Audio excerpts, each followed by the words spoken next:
Yeah, now we're going live and recorded. Okay, do you want to start or you want to wait another few minutes? Jackie's going to start with the interesting part up front, so maybe we should wait to give everybody a chance to get in. Give people another 2 more minutes to join in. Okay, let's start. We'll start properly at 5 past, I think. Yeah. 5 past, give you 3 minutes to go and make coffee, everyone. Let's see, there's more questions and answers. Biscuit jar, the cookie jar, and get back.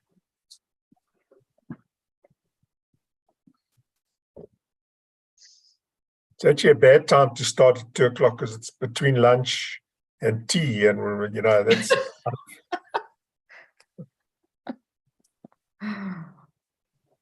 So I presume you're going to have a gap at some point so we can have some tea. Yes, I was thinking 3:15. Oh, that sounds good. Except our power's going off, and in fact, it's actually just gone off, so the kettle's a problem. Okay, so when is it coming back on? 4, so, but I've got gas, I can sort it out. Or you can just make a fire outside. Yeah, I don't have solar panels yet. I don't know, to see what you have to say about that. Well, I'm a bit sour about this solar panel thing because we already spent a fortune last year putting in solar. Same as me. I'm seriously surprised that you really not knowing that this was coming. You of all people. Well, I think this was a very last minute thing, if you ask me.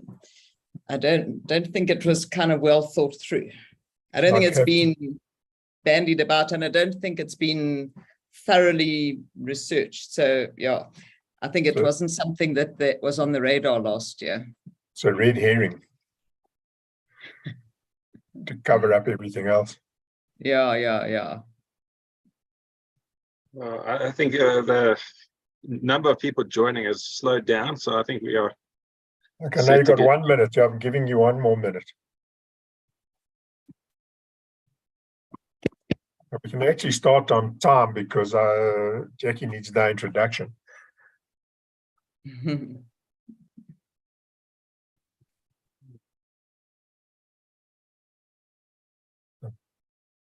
Something like 27 seconds. Oh, what am I doing now? Just because we're going to go live now, suddenly our screen's gone haywire. There we go.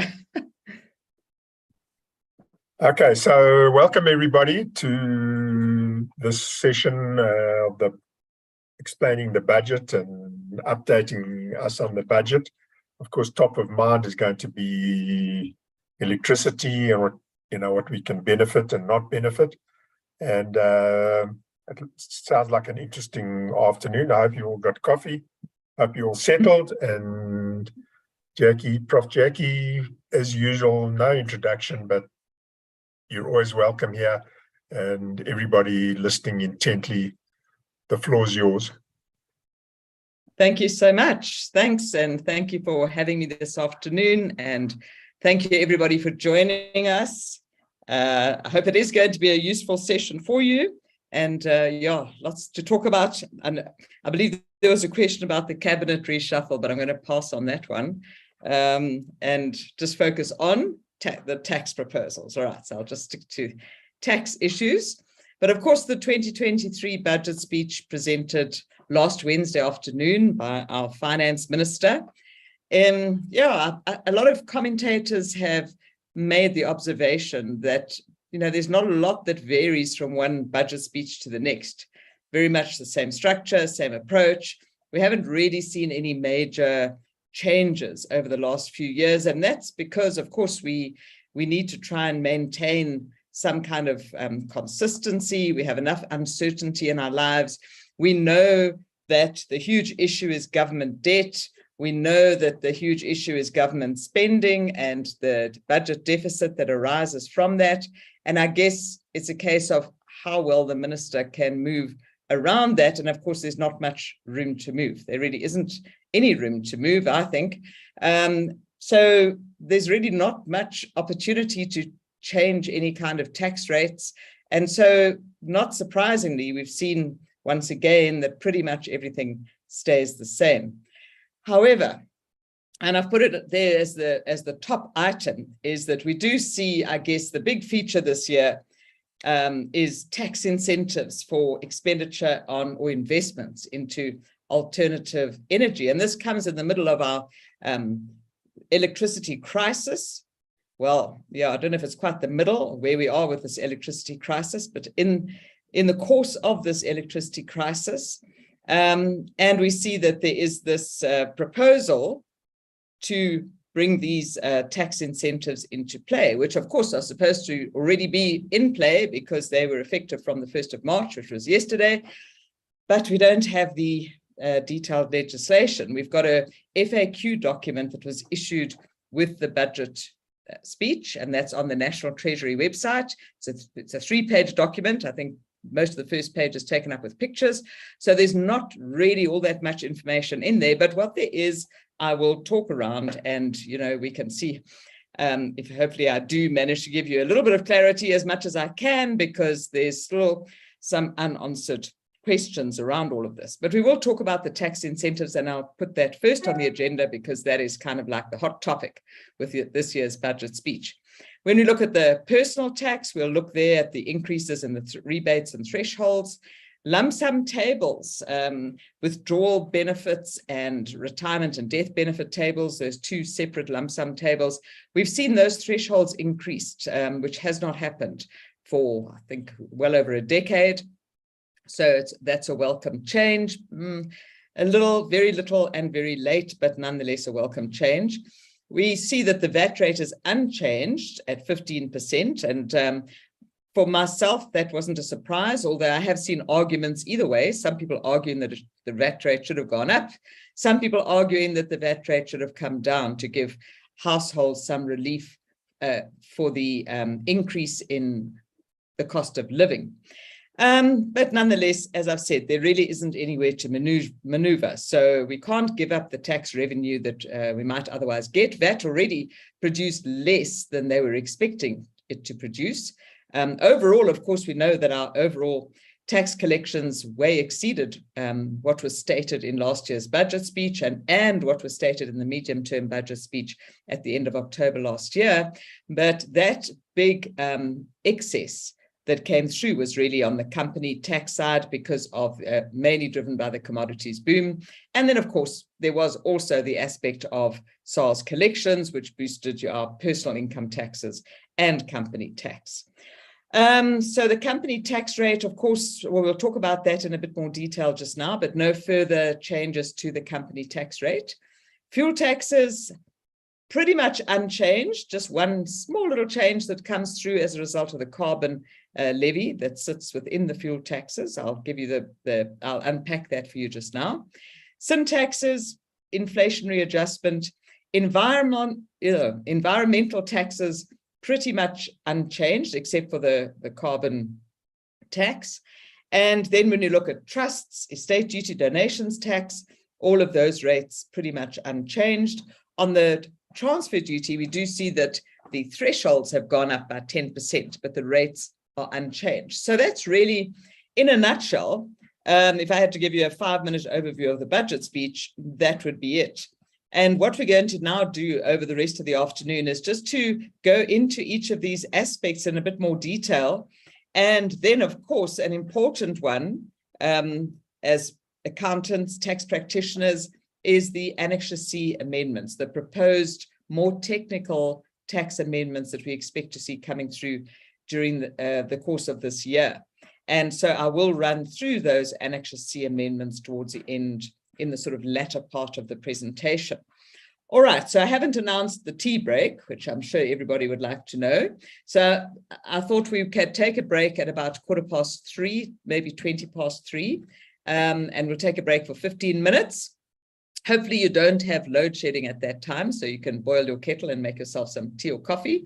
But we'll take a 15-minute break then, and then we'll carry through until just before 5 o'clock.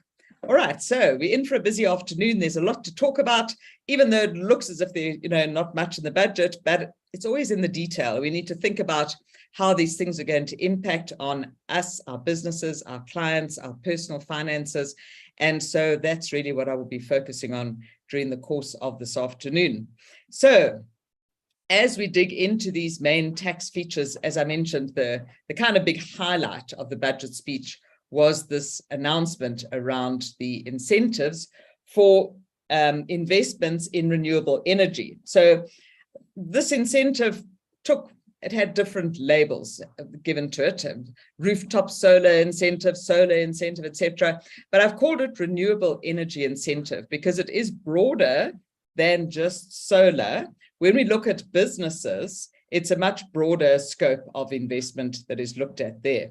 When you look at individuals, then we're looking just at solar. All right, so the incentive actually has two legs to it, two avenues, if you like, and the one would not overlap with the other. You're not going to get both incentives. You would get one or the other.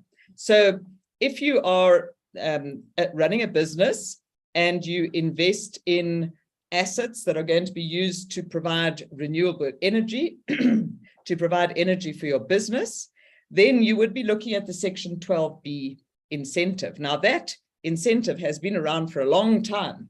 Back in the day, we used to think about 12B as an allowance on farming and so on, and then it's sort of evolved over the years. But a little subparagraph H was added sort of around about 2017, 2018, I think it was, and that allows for 12B to apply to assets that are used to produce renewable energy. So it's talking about assets in the form that are going to produce energy from wind, solar, hydropower, and biomass, which is pretty much using compost to produce energy or electricity.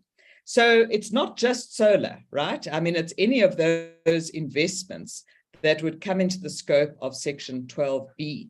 And as I've mentioned, 12B has been there in this form for a number of years, but the incentive that is coming through is that for the next 2 years, so running from the 1st of March 23, which was yesterday, up until the end of Feb 25, for that period of 2 years, if you bring these assets, the assets that qualify for 12B, and I'll look at that in a bit more detail on the next slide, if you bring those assets into use during that 2-year period from 1 March 23 onwards, then instead of getting the normal write-off under 12B, you will get 125% of the cost of the assets in year 1. All right, so the year in which the asset is brought into use. So if you have a June year ending June 2023, and let's say you bring this asset into use in May 2023, if the asset costs you R1 million, you would claim 1.25 million as your Section 12B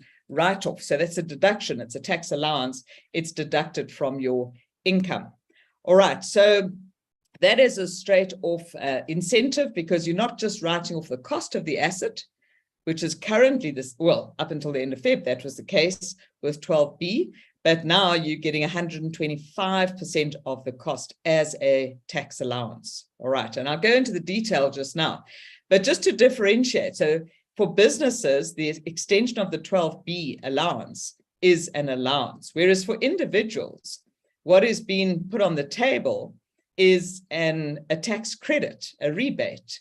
And so they've called it the rooftop solar incentive, but it doesn't necessarily only cover rooftop solar, because some people can't put solar on their roofs, and so they might put an installation in the ground. I would suggest that would also qualify as long as it meets all of the other criteria, and I'll give more detail on that just now.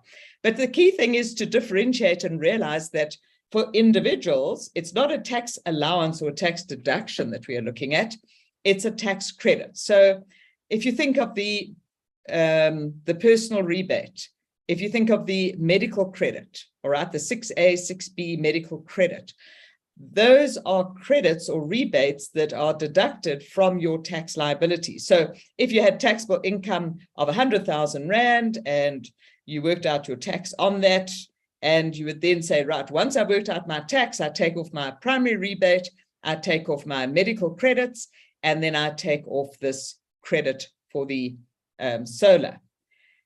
All right, so it's a straight credit, a reduction of your actual tax liability. But the limit on the credit, it's 25% on the cost of your solar panels.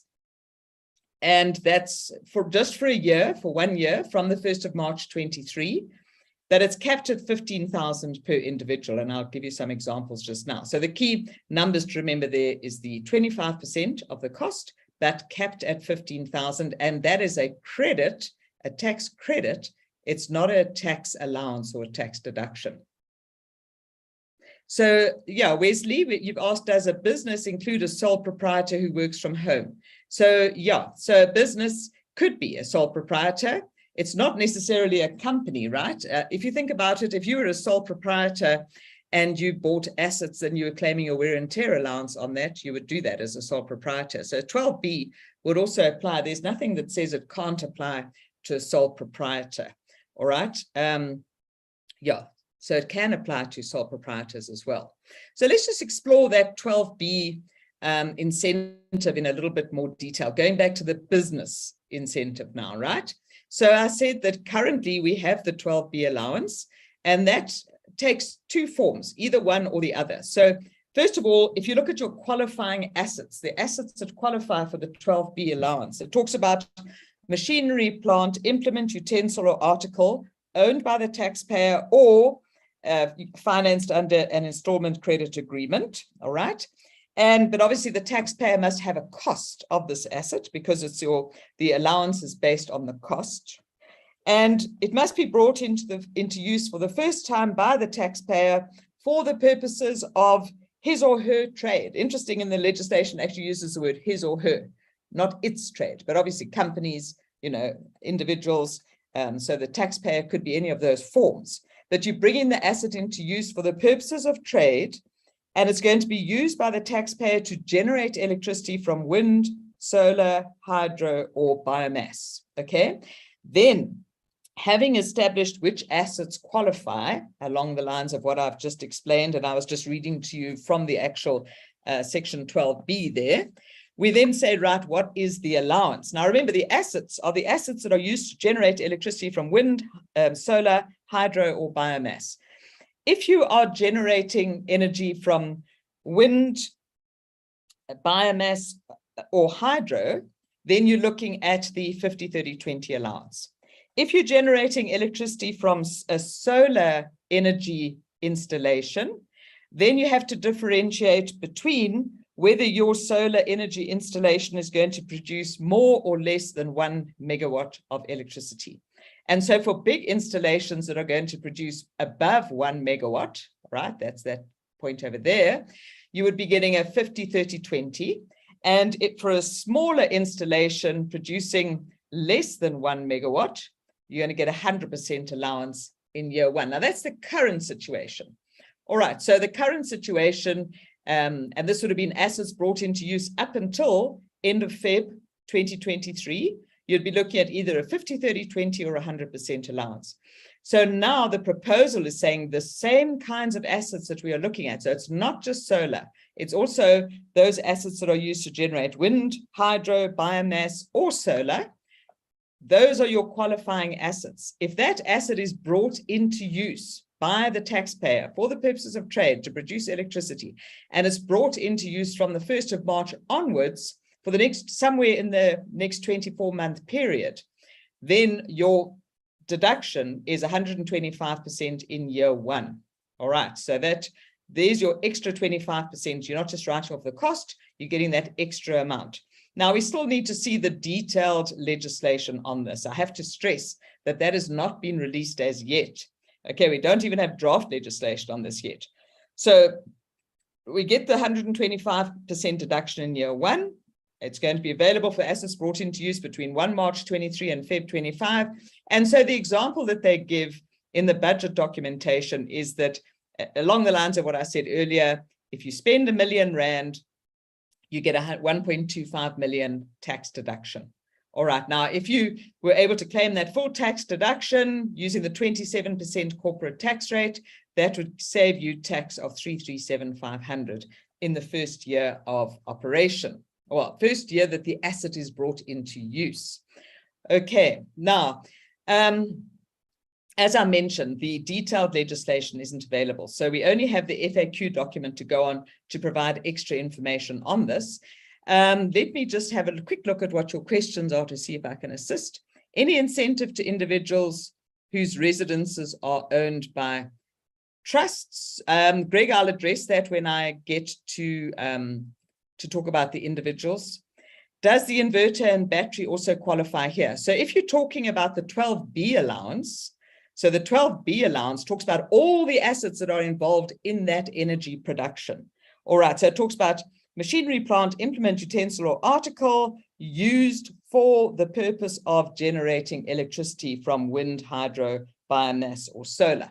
All right, so that would cover, if you look talking about the 12B allowance, it would cover your inverter and batteries. It would cover the whole installation. Okay, so that's why it's important to bear in mind that the business incentive, 12B, is very different to the individual's incentive, which indeed is a tax credit and has different scope. It applies to different assets. Okay. For the business deduction, does the cost only include the cost price of the certain? Okay, I've explained that. It's the whole system. Do you think businesses currently in a loss situation will be able to claim the incentive to further increase the loss? Yes, I think that will be the case. I don't foresee any limitation on that. Bear in mind, there is a limitation now on utilizing your assessed loss. Okay, so you have to just bear that in mind. That's an amendment that has come into effect for years of assessment ending on or after 31 March 2023. There is the limitation on the utilization of the assessed loss, but I see no reason why you wouldn't get this full allowance even if you have a loss situation. Inverter and battery systems with no solar panels. Well, look, no, because look, inverter and battery systems are really, that's a backup system, I would suggest. I'm not an electrician or any kind of electrical expert, all right? But that is really, it's not generating power. So when we look at the allowance under 12B, it talks about these assets which are used in the generation of electricity.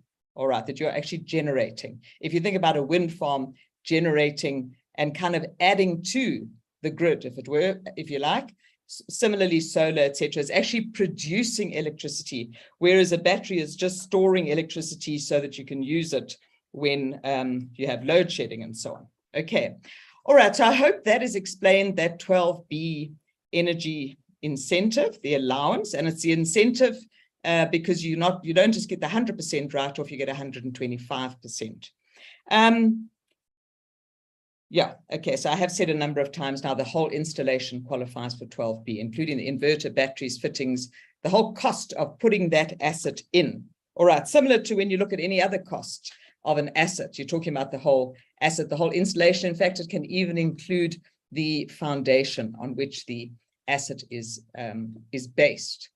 Where the asset is affixed to a foundation, then you could include the cost of the foundation as well. All right. Okay, so I think that's enough on 12B. I'm sure you'll probably come up with other questions as I go along, but let me move on to the individual's incentive now. Okay, so as I clarified, two very different roads here. When we look at the individual solar tax incentive, I've deliberately moved away from calling it a rooftop solar incentive because there's nothing to say it has to be on a roof, but you are using solar panels. All right, so now we're saying you get a tax rebate, a tax credit, and that's equal to 25% of the cost of any new and unused solar panels. PV is photovoltaic panels. Okay, so solar panels, the cost of the solar panels. So I think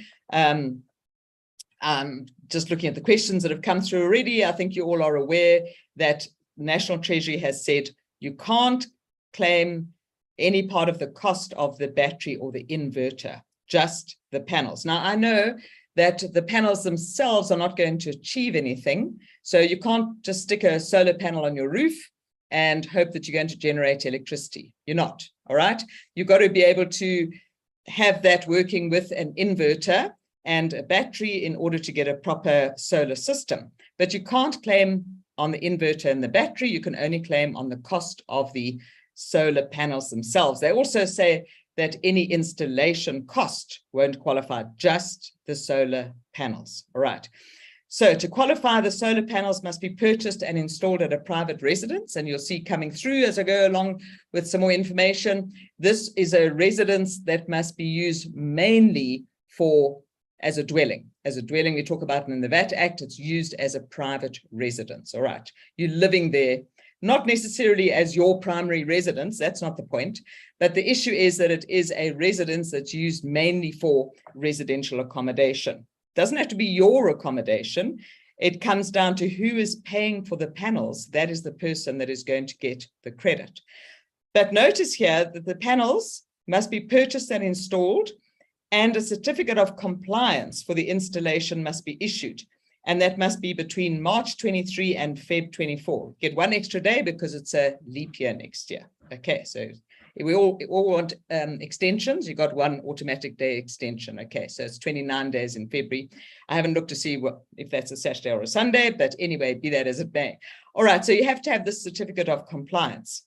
And then the rebate is only available for the panels, not the inverters and batteries. And the reason they give for that is because what they want to focus on with this incentive is the promotion of additional generation. They want to add electricity. Now, I'm not suggesting that this is going to lead to us being able to sell our excess electricity into the grid and so on. There is talk about that might happen, but this is a standalone incentive that operates for the solar panels. But the point of the matter is that they are looking at people generating electricity. And if you look at a battery and an inverter, as I mentioned earlier, your battery is there to store electricity, and then you can utilize that when there's load shedding. But then when your battery runs flat, then you've got to draw on the grid to fill up that battery again, recharge the battery. And that is what they're concerned about, is they don't want to be incentivizing people who are drawing on the grid to recharge batteries, etc. They don't want to incentivize generators, because that is not clean energy production. You're running that on dirty diesel. And so they're not wanting to incentivize generators. It's really just solar panels, and it's just the panels. I did hear a discussion with the commissioner for SARS, who indicated that there had been some discussion around the table when they were developing this incentive to say, should they look at the whole installation with the batteries and the inverters and everything? But at the end of the day, National Treasury said no, they don't want to incentivize inverters or batteries, because those also you could use as a standalone without the solar panels. And as I say, they don't want to incentivize that. They want to incentivize using the sun to generate new electricity, okay, not to just recycle electricity from the grid. So if we look at this incentive, if you take the cost of your solar panels, they give an example here. If you buy 10 solar panels at a cost of 40,000 Rand, so that's basically 4,000 Rand per solar panel. I think that's quite cheap. But anyway, be that as it may, let's say 10 solar panels at 40,000 Rand. You multiply that by 25% to get 10,000 Rand is your credit. And you would then claim that as a tax credit for the 23-24 tax year, because we're saying that these solar panels must be installed between March 23 and Feb 24. And you've got to have your certificate of compliance to indicate that they've been brought into use during that 12-month period. Now, if we said, probably more realistically, 10 solar panels at a cost of 80,000 Rand, all right, if you took 80,000 Rand times 25%, comes out at 20,000 Rand, but you can't claim more than 15,000. So then your tax credit for the year would be 15,000 Rand.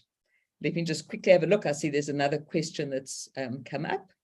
Would a generator, no, okay, I did talk about a generator. Okay, I'm not going to go into the whole deferred tax. Yeah. Deferred tax, just like, well, deferred tax in this particular case, you're talking about an individual with a tax credit that you're not going to have to pay back. So it's not something that's going to reverse. If you talk about deferred tax on the 12B allowance, then of course, yes, that's a different story. Let's have a look at this credit for individuals. This is still looking at the situation for individuals, right? And these are the requirements that are in the FAQ document issued by National Treasury. So must be new and unused solar panels, all right? Now, they do say that you can be adding to an existing system. All right, so you can have a system that you've put in, and maybe you put in 10 panels and now you think, actually, I think I should have gone 20. So I want to go and buy another 10 and add that to an existing system. You can do that, but the new 10 panels must be new and unused, only brought into use between the 1st of March 23 and the end of Feb 24. All right, and then your solar panels must have the capacity up to 275 watts per panel. All right. Other components, now have a look at this. Other components of the system, batteries, inverters, fittings, diesel generators, and installation costs do not qualify. Portable panels will also not qualify. I know if you're a camper, you know that you can get your portable solar panels that you can put out there and light up your campsite. Well, even if you use that at home, if it's portable, it won't qualify. But if you have panels fixed into a fitting, a structure that is put into the ground, it's a permanent structure, I see no reason why that should not qualify. But it's going to go into a later requirement, which says it must run into the mains distribution of the house. The solar panels must be installed at a residence that is mainly, all right, more than 50% used by an individual for domestic purposes. Now, key to see here, it's not the owner of the house that has to pay for the panels. So somebody asked just now about what if the house is owned by a trust? Well, that's fine, assuming that Joe Bloggs pays for the solar panels and Joe Bloggs or some other human being lives in that house. The house is used mainly for domestic purposes. Joe Bloggs pays for the panel. Then Joe Bloggs can get the credit. The trust is not going to get the credit, right? Because only an individual can get the credit. So the one who pays for the panels is the one who's going to get the credit. And you have to have the certificate of compliance to ensure safety, etc. Now, the solar panels must form part of a system that is connected to the mains distribution of the private residence. So it must go into your mains, and that's where you would normally have to get an electrical compliance certificate anyway. But I think what you need to be careful of here is that your electrical compliance certificate must clarify that these are solar panels that are new and unused and have only been brought into use, and it must be on a date between the 1st of March 23 and the 29th of March 2024. All right, because you must have documentation to prove when these panels have been brought into use. So in order to claim this rebate, so for individuals, of course, you could differentiate between PAYE and provisional taxpayers. PAYE, if you're an employee, someone earning remuneration, you're paying PAYE, you're not going to be able to get a reduction of your PAYE through the year. You're still going to have to pay your normal full PAYE, and then you will claim this rebate on assessment, which means you're going to end up with a refund. And for sure, SARS will audit all of these claims. I'm 100% convinced of that. But you need to provide the necessary documentation, which is at the top of the slide, and I'll get to that now. But provisional taxpayers, obviously, when you work out your provisional tax payments on a 6-monthly basis, let's say you get to August, first provisional for this year, you're going to go through the normal routine of getting your estimated taxable income, work out your tax, take off your primary rebate, medical credit, and then if you are entitled to this rebate, you would take that off. All right. So if you've already got this installation in by the end of August, you would deduct the credit there. If you are well on track and you're pretty much 100% convinced that you're going to have this installed and in use by the 29th of Feb, then I would suggest you could then deduct that rebate, all right, in calculating your provisional tax.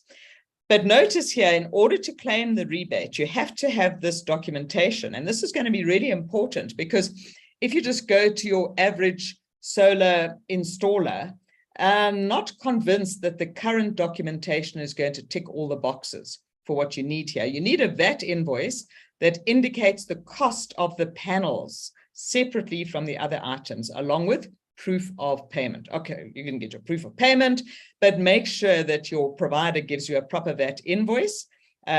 Pretty sure every solar provider will be a registered VAT vendor when you think of how many installations they have been doing and are going to do going forward.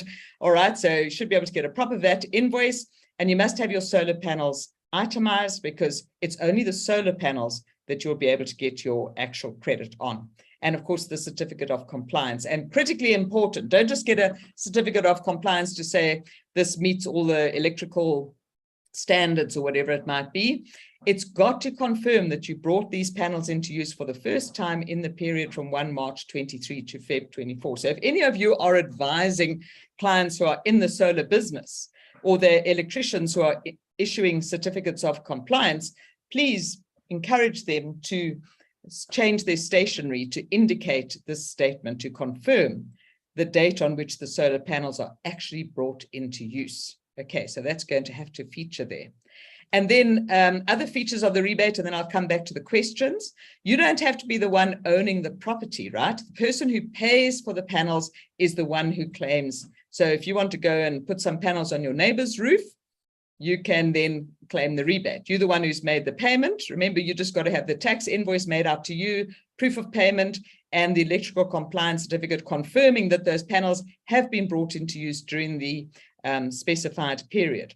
So if you're the landlord and you're putting this onto the roof of a house that's rented to somebody, or if you are the renter, you don't own it, but your landlord will allow you to put solar panels on the roof and you pay for it, you'll be eligible. All right, so the one who pays is the one who claims the rebate. Notice that in terms of the cost of a property, you look at the base cost of an asset. This would be an improvement to the asset. So the cost of the whole solar installation would add to the base cost of the property. And this rebate is not going to affect that base cost because it's not an allowance. Okay, it's a kickback, it's a credit that you get. So it's not going to affect, it's not going to reduce the base cost, and it's not going to be subject to any recoupment if you then sell the house. It's not an allowance, it's going to be subject to recoupment. The only thing they do say is that if you claim the credit and then you sell the panels within the 1 year after they were first brought into use, then they're going to cancel out the credit, okay, just to counter potential abuse, where you're going to have people starting to enter into, buy the solar panel, use it, sell it to somebody else, they use it, and so on. So out of one solar panel, get multiple people claiming the rebate. So if you sell the panels within a year, then you're going to reverse the rebate. But apart from that, it's not an allowance that's going to be subject to recoupment, and it's not this, the actual rebate won't reduce the base cost of the asset. Okay, let's have a look at the next questions. How would this affect the home office? Well, it depends, Sam, on, the home office it's quite a big issue in itself. You've got to go through that whole question of who is actually using the home office. Do you meet all the criteria? Are you a salary earner?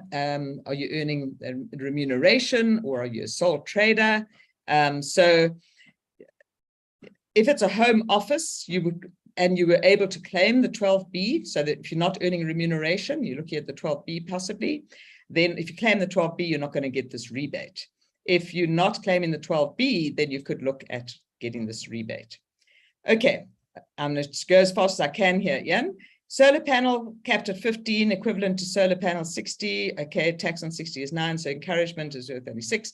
Okay, yeah, I mean, this is certainly not shooting the lights out. Excuse the analogy that I'm using, but don't want to shoot any lights out, right? Keep all the lights we can. But yeah, no, it's really a bit of a storm in a teacup in a way. It's certainly not, and I think that's the general consensus, it's not going to motivate people to suddenly rush out on the basis of this incentive alone to rush out and start putting in solar. I think people would do that just because they want to keep their lights on, but this tax incentive is not going to really stimulate spending in that regard. Can you split the cost amongst two individuals and both get the credit? Well, the way that it's structured at the moment says whoever pays gets the credit. So you would literally have to get two different tax invoices, possibly one certificate of compliance because it's just one house, but you would have to have two different tax invoices and each make your own payment. And then it would look as if you would each get your 25% capped at 15,000. But I'm a little wary on this one because they haven't given us the final or not even the draft legislation yet. They have indicated they promised to give us the draft legislation when the draft legislation is released for public comment. Well, that normally only happens in July. So it makes it a little tricky because obviously this rebate kicked off yesterday, but we don't have the draft legislation yet. So when it comes to tricky things like this, I think, just be careful. Wait until we get at least some indication, maybe a confirmation from SARS and National Treasury. Hopefully they'll extend that FAQ document. And this can be one of the questions that goes in, and they can answer it in the FAQ document, or we have to wait for the draft legislation.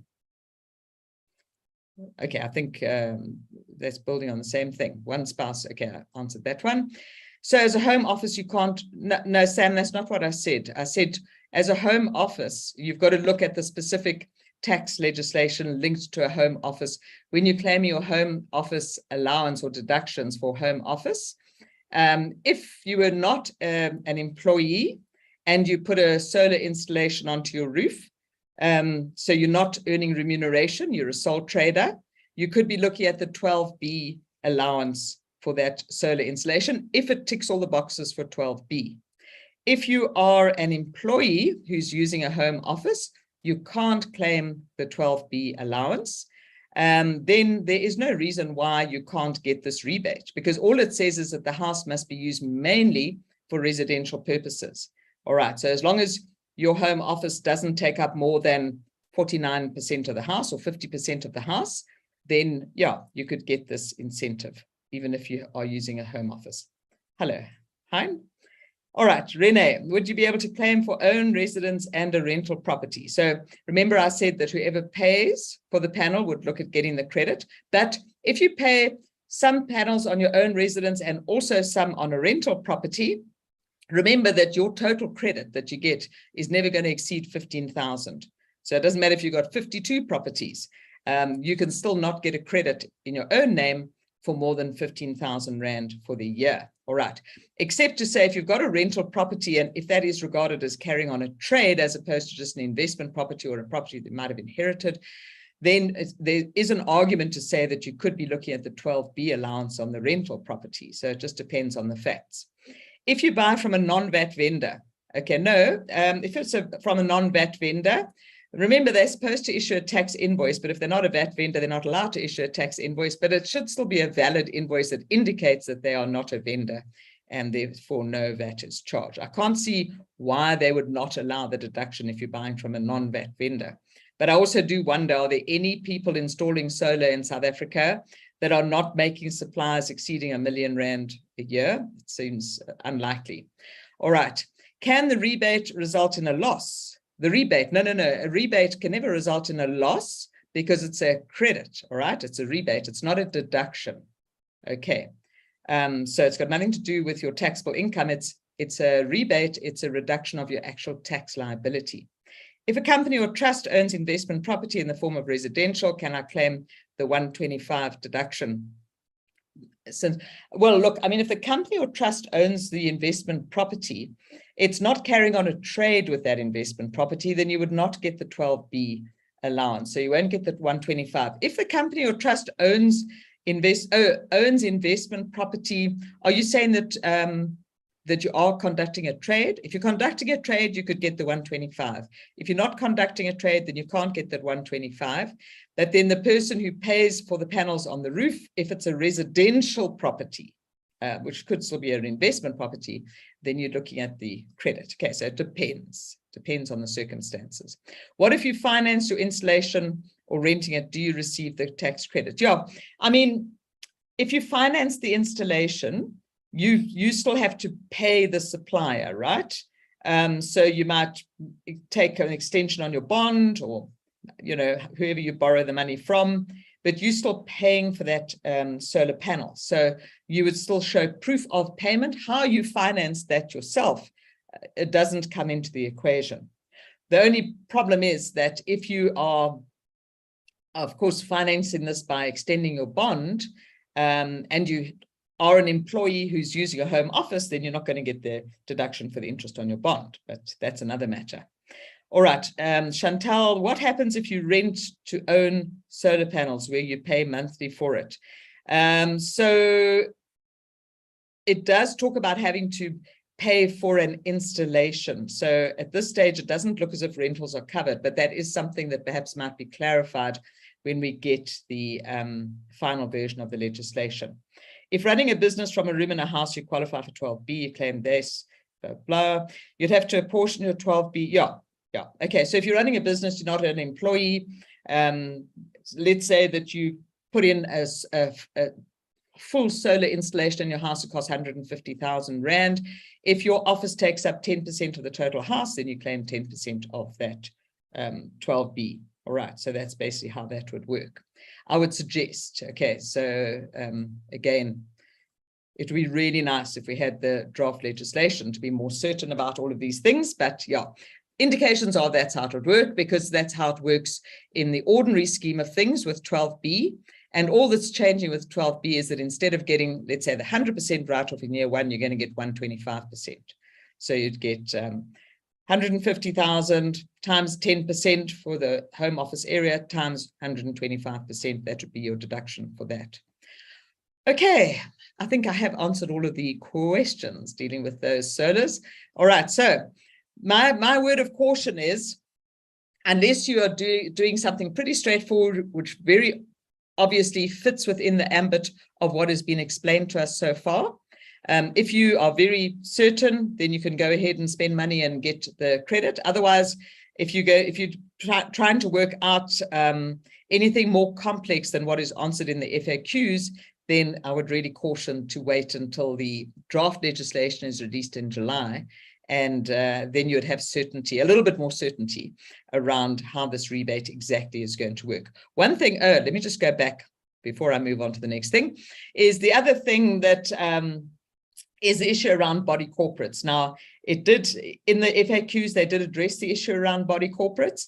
Remember that the rebate can only be claimed by an individual, and the individual must have proof of payment for the solar panels. So if you've got a complex, if each individual owner is allowed to put solar panels on their roofs and they pay for those solar panels, then no issue, that's fine. That will fall within the ambit of this rebate.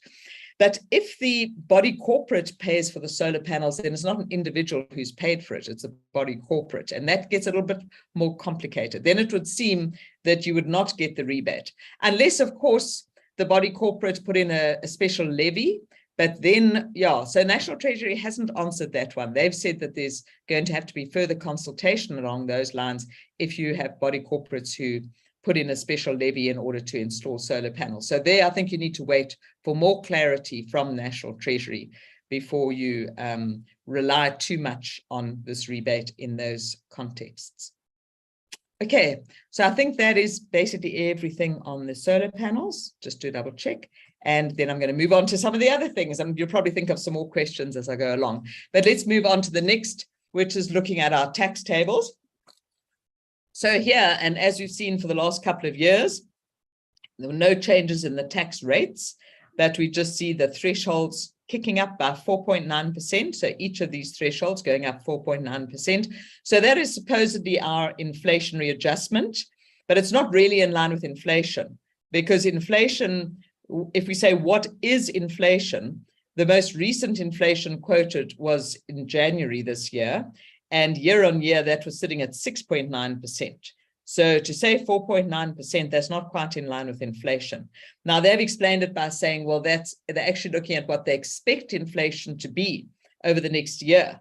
But even then, that becomes somewhat problematic, because they made that same statement in the 2022 budget speech that they expected inflation to be 4.5 or 4.9% over the next year. So they made these adjustments, but actually inflation was a lot higher than that. And even currently, we've got inflation sitting at 6.9%. So I think short answer is that these thresholds are not keeping pace with inflation. So you do still have an aspect of fiscal drag or bracket creep. If we look at the rebates and tax thresholds, and you'll see that all of these in line with the tables that I showed you on the previous slide, all right, where I said each of these amounts have been increased, the thresholds by 4.9%, so that your maximum threshold where you kick up to a 45% tax rate, that now comes in a taxable income of 1.8 million, all right? And then all of these other rebates have also been adjusted by 4.9%. So we see the rebate for people under the age of 65 goes up to 17235. Over 65 also kicks up by 4.9%, over 75. And of course, that takes up the tax thresholds. So if we have a person under the age of 65, their tax threshold is now, for this tax year that we are now in, going through to the end of Feb 24, the tax threshold is 95750. So for all of us, we earn our first 95,750 Rand of taxable income free of tax. And then we start paying tax at the progressive tax rates thereafter. Okay, and that's basically, sorry, just going back to this tax table, because if you had to take that 95,000 times 18%, it pretty much comes out at the amount of the rebate for a person under the age of 65, so it kind of cancels out. So no tax there, but then any amount of taxable income thereafter is going to be taxed at 18, 26, etc. The more you earn, the more you pay. I'm sure I don't have to explain how these tax tables work, so I'll leave that with you.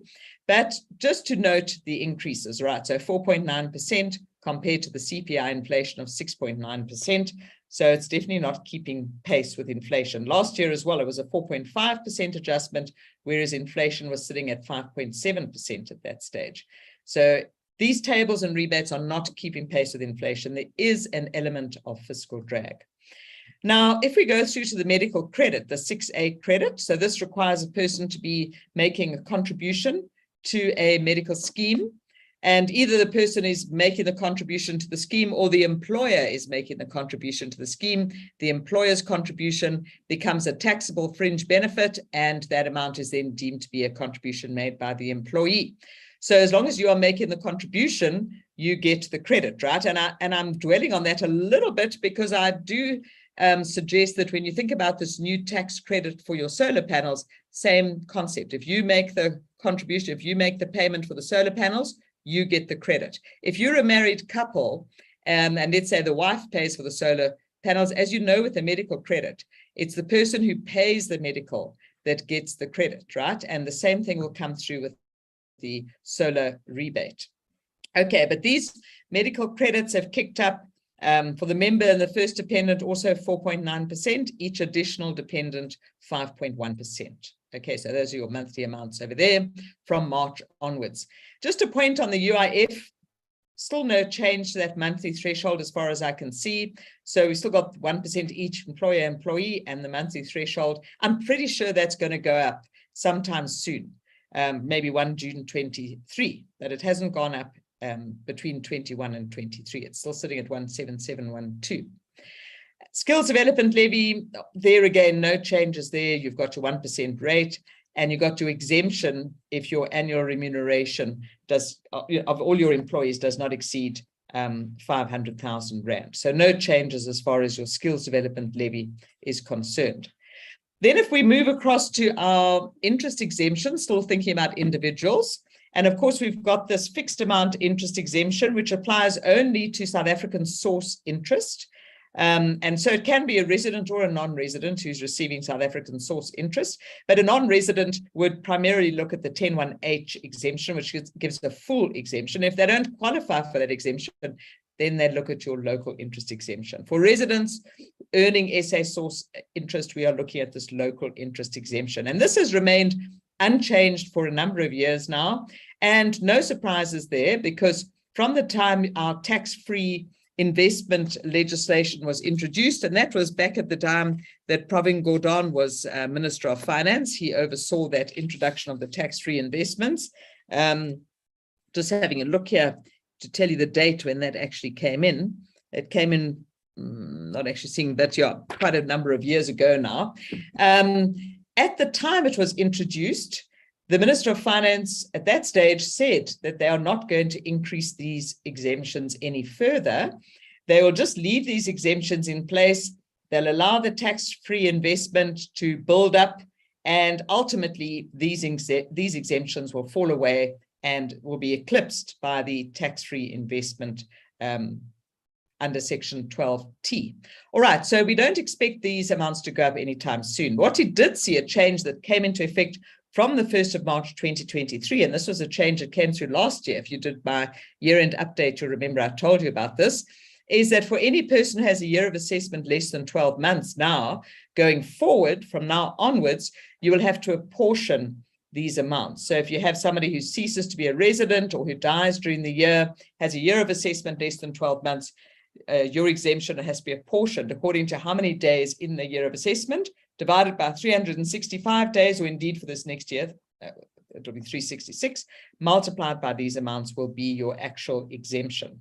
Okay, now for non-residents, just to complete the point I made here, if a non-resident earns SA source interest, they do get this full interest exemption under section 10(1)(h), but that full exemption does not apply. It falls away if the person is physically present in South Africa for 183 days or more during the 12-month period before the interest accrues. And it also does not apply if the debt is connected to a fixed place of business in South Africa. So if we switch that around, what I'm saying on the slide here is that your non-residents only get this full exemption if they were actually not physically present in South Africa. They were absent for at least 182 days during the 12 months before the interest accrues, and the debt must not be connected to a fixed place of business in South Africa.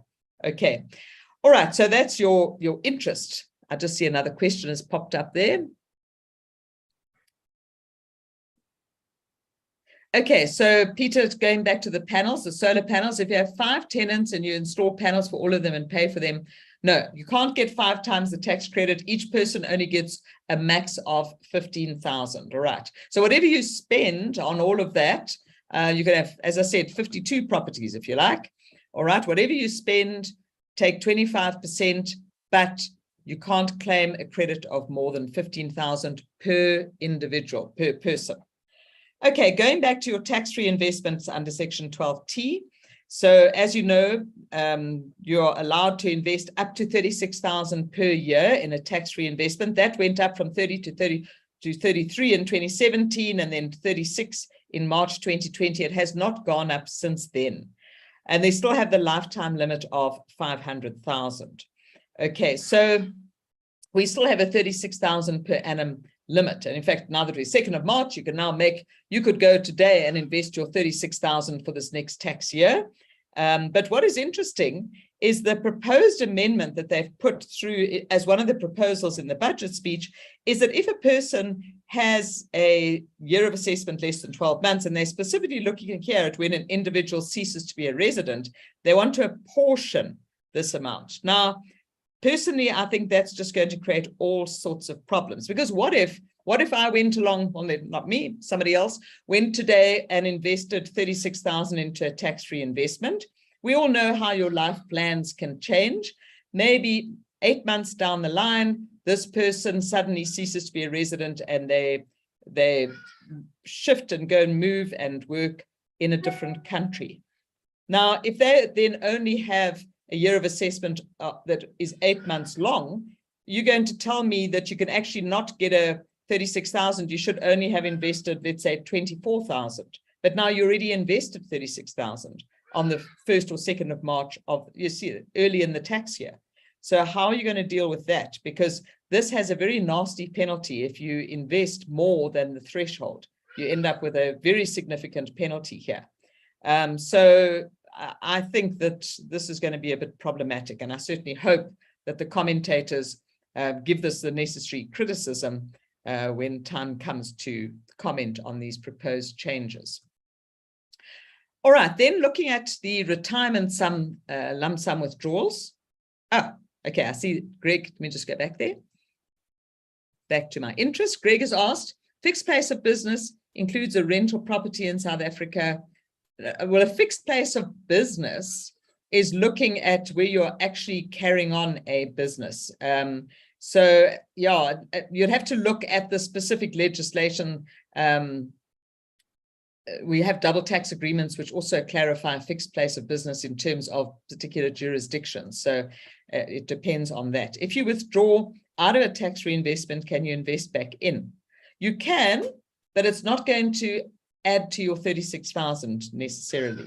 Okay, you can transfer from one tax-free investment to another without affecting your 36,000. But if you put 36,000 in today, and then you take that out, you can't then put another 36,000 in for the rest of this tax year because you've actually used up your limitation for the tax year.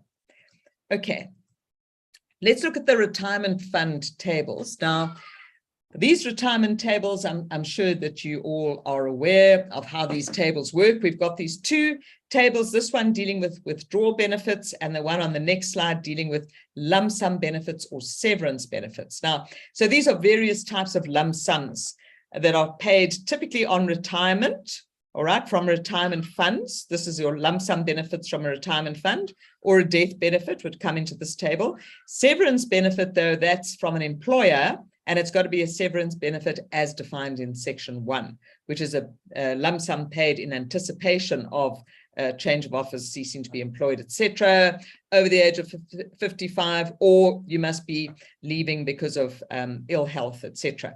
All right, that would be a severance benefit. Your withdrawal benefit is a lump sum that's paid from a retirement fund before you reach retirement age. Okay, so if you have a person who's 45, they've been investing into a retirement fund, they then resign from that job and they do the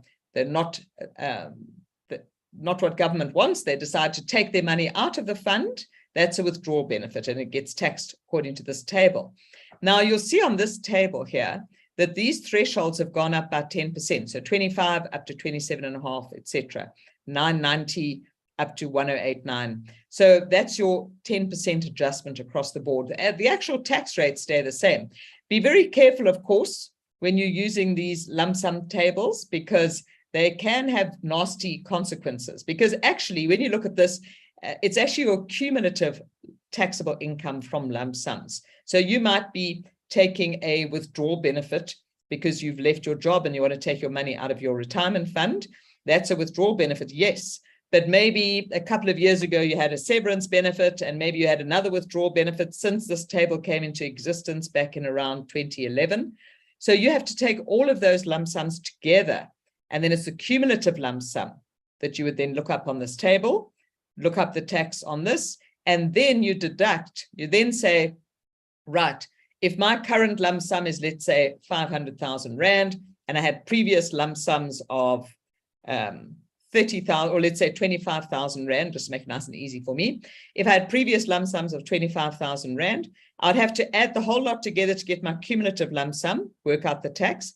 Then I say, right, on that previous lump sum of 25,000, what tax according to this tax table would I have paid? Nothing. So I can deduct nothing. But if there was tax according to this table, a notional amount of tax on that previous lump sum, then I could deduct that to work out how much tax I'm actually paying on the current lump sum. Okay, now pretty much similar methodology, depending if your current lump sum is a retirement benefit, death benefit, or severance benefit, then you're using this tax table. Now, again, the only thing that's changed is that your thresholds have gone up 10% across the board, as you can see there. Your tax rates stay the same. And again, be careful of the methodology, because if you were in a situation where you were actually retiring from a retirement annuity fund and you decided to take 1/3 of your benefit as a lump sum, all right, that's your current lump sum. Yes, you take off any contributions that didn't previously qualify for deduction to get your taxable lump sum, but then you add on any previous lump sum. So again, this is cumulative. What is the tax on the cumulative lump sum? And then I say, what were my previous lump sums? What would the notional amount of tax be using the same tax table on my previous lump sums? The difference, the top slice, is the amount of tax on your current lump sum. All right, so I don't want to dwell on that too much, but just to highlight, be careful when you use these lump sum tables. Right, then looking forward, and I touched on this briefly in the year-end update, the two-pot retirement system, which I said might become a three-pot, not sure how many pots, but at the moment they're still calling it the two-pot retirement system. And the idea is that going forward, they want to change the retirement system so that you have a savings pot and an investment pot. So when you make your contributions into a retirement fund going forward, 1/3 of your contributions will go into a savings pot, 2/3 will go into a retirement pot. And that will have certain tax consequences, which I'll talk about on the next slide. But the background to this is that there's been a lot of pressure on the retirement system in terms of households who are in dire financial situation and yet they can't access any of the money that is sitting in their retirement fund. And so there's been a lot of pressure to say there needs to be more flexibility to enable access, pre-retirement access to a person's retirement savings. And so they've looked at various ways of possibly allowing people pre-retirement access. And this is a kind of a compromise that they've come up with to say, all right, this will give a certain amount of flexibility, but also putting certain measures in place to try and preserve people's retirement savings as much as we possibly can. This proposal emanated from a discussion paper which was issued in 2021 called Encouraging South African Households to Save More for Retirement. All right, and obviously that elicited comment and there was discussion, and National Treasury then came out with this proposal. They did issue the draft legislation in 2022, in July last year, along with the other draft legislation, but there were still some big issues that had to be dealt with this particular legislation. And so although they planned to introduce this new system from 1 March 23, they then decided to postpone. And they've said it will be implemented from the 1st of March 24. Well, yeah, we'll see what comes through. So this year, we anticipate that with the draft legislation, there will be another version of the draft legislation dealing with the two-pot retirement system, dealing with some of the key issues that hadn't been dealt with in the previous version, and of course, building in comment that came on the previous version of the draft bill. And then we will go forward with this new system. So what they are proposing is that, as I say, once this comes in, let's say from the 1st of March 2024, one aspect is that you could draw a line in the sand and previous retirement investments should still retain their existing rights. All right, so whatever you had there up until the end of Feb 2024, the rules that apply now will be the rules that apply in terms of accessing or not being able to access that capital. But then any contributions going into the new system from 1 March 24 onwards would be on this basis of 1/3 goes to the savings pot, 2/3 to the investment pot. So that would enable access to the savings pot. But the retirement pot would be absolutely preserved. You would not be able to access that at all until you actually get to retirement age. Now, as far as the savings pot is concerned, you would have to have 1/3 of your contribution allocated to the savings pot. Initially, they said up to 1/3, but then the retirement fund said that's just going to get really complicated. So we just do 1/3, 2/3 split. And then at the end of each year, whatever's in your savings pot, you could then transfer that across to your retirement pot if you wanted to do that. All right. Once it's in the retirement pot, you can't touch it. When it's in the savings pot, you can access it, but remember that anything you take out of the savings pot is going to be taxed at your maximum marginal tax rate. It's taxed as ordinary income, which really is just an offset of the fact that when you put the money in as your retirement contribution, you got your tax deduction. Okay, sure, that is subject to the limitations, and unfortunately, the limitation is still at that threshold of 350,000. Okay, or 27.5% on the higher of taxable income or remuneration. Okay, whichever is the lower. So you can never deduct more than 350,000. But anyway, be that as it may, that they haven't indicated that that 350,000 is going to be increased. But whatever you've got a tax deduction for your contributions, if you then take that money out, effectively it's like a recoupment of that deduction. All right. Even if you've invested more than 350,000, so you haven't got a tax deduction for the whole lot, it would seem that whatever you take out of the savings pot is going to be taxed at the marginal rate. So yeah, remains to be seen the finer details on that one. And then on retirement, if you haven't transferred from your savings pot across the investment pot, if there's anything still sitting in your savings pot, that will be treated as part of the retirement pot on retirement. Everything is then classified as retirement. And then whatever you take out will be taxed according to the retirement lump sum table.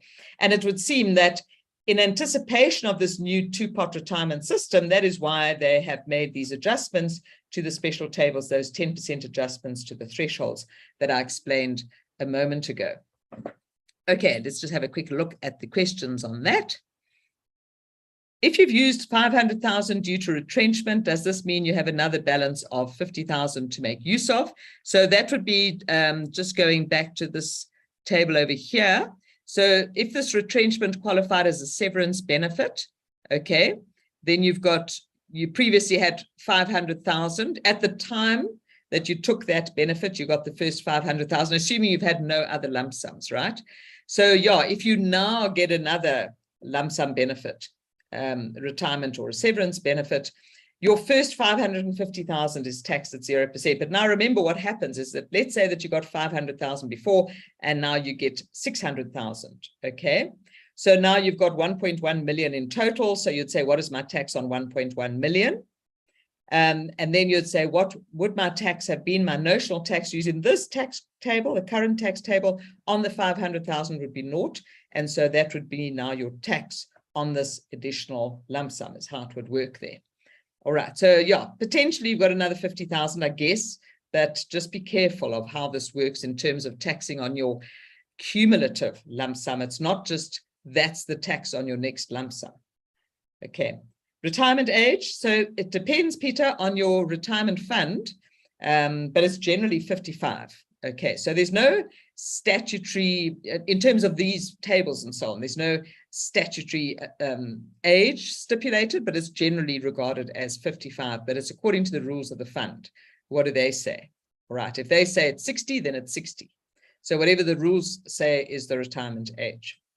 Okay. Right, let's have a look then at the travel allowance table. How are we doing time-wise? I'll just deal with this quickly and then we'll take a tea break. Okay, so this is your deemed cost per kilometer. I see that this notice in the Gazette is dated, I think it was the 3rd of March. So it's due to be gazetted basically tomorrow. All right, but this is the table that was released with the budget documentation. And what is interesting when you look at this table, obviously this is for people who receive a travel allowance and they're not using actual cost, they're going to use deemed cost. And we see the value of the vehicle very nicely demarcated now, 100,000, 2, 3, 4, 5, 6, 7, 800,000. So yeah, nice clean split, 100,000 by 100,000, and the top coming in at 800,000. Although, of course, your fixed cost kicks in one threshold below that, 700,000, and then it stays fixed thereafter, as does your fuel and maintenance cost. Now, I have shown you the previous table on the next slide, just so that you can compare, if you wish. All right, and this, of course, was in the notice that was gazetted in March 22. And of course, these had the previous amounts, which went up to a max of 665,000. So now that max kicks in at 800,000. That threshold is also important, of course, if you're going to claim a wear and tear allowance. That's the maximum that's used for your wear and tear allowance on the vehicle. And then if you look at the fuel cost and maintenance cost, I'm not going to analyze it line by line, but there's a lot of changes that have come through all the way across the board to recognize the huge increase in fuel costs and, of course, in maintenance costs because of inflation over the last year.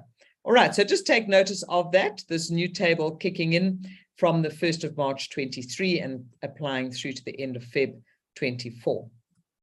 All right. Yeah, there we go. That's my hyper alert for tea. But the fixed travel rate, just to finish off on the travel allowance. So we do have this thing called the simplified method, and that's where an allowance is paid to an employee to reimburse them for mileage that they've covered for work purposes. If you are reimbursing up to, and the rate is now from the 1st of March onwards, 464 per kilometer, that's an 11% increase over the previous rate, all right? But obviously, recognizing the increased cost of fuel, yeah, it's quite appropriate that they didn't just increase that by 4.9%. So as long as you're reimbursing up to 464 per kilometer, then that is a tax-free reimbursement. Of course, bear in mind, this only applies if that person, the employee, gets no other travel allowance from the employee. If they get any other allowance, apart from parking or toll fees from the employer, then this reimbursement is just added onto the other allowance and it's treated as a normal travel allowance. But if you get no other allowance, then this can be a pure reimbursement up to 464 per kilometer. If the employer reimburses at, let's say, 5 Rand per kilometer, then that excess of 36 cents per kilometer multiplied by the number of kilometers you're reimbursing for becomes taxable. And what is interesting, and I've given you the specific reference here, section 81B3, because when you look at variable remuneration, you would have heard me talk about variable remuneration a number of times in the last few years.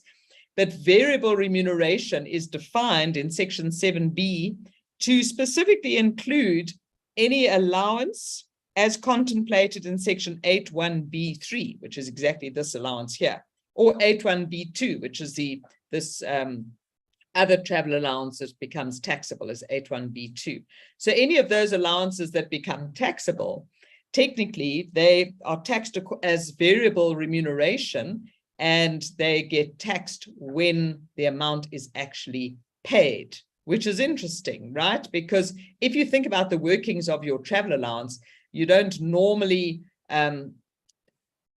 you include a percentage of that allowance in remuneration for PAYE purposes. We don't actually treat it as variable remuneration, but technically speaking, and it becomes more appropriate, I guess, when you look at this reimbursive allowance. So when the amount is actually paid by the employer, that excess becomes taxable under section 7B. It's on a cash basis, and the employer only gets the tax deduction in that same tax period, okay, because that comes into the definition of variable remuneration.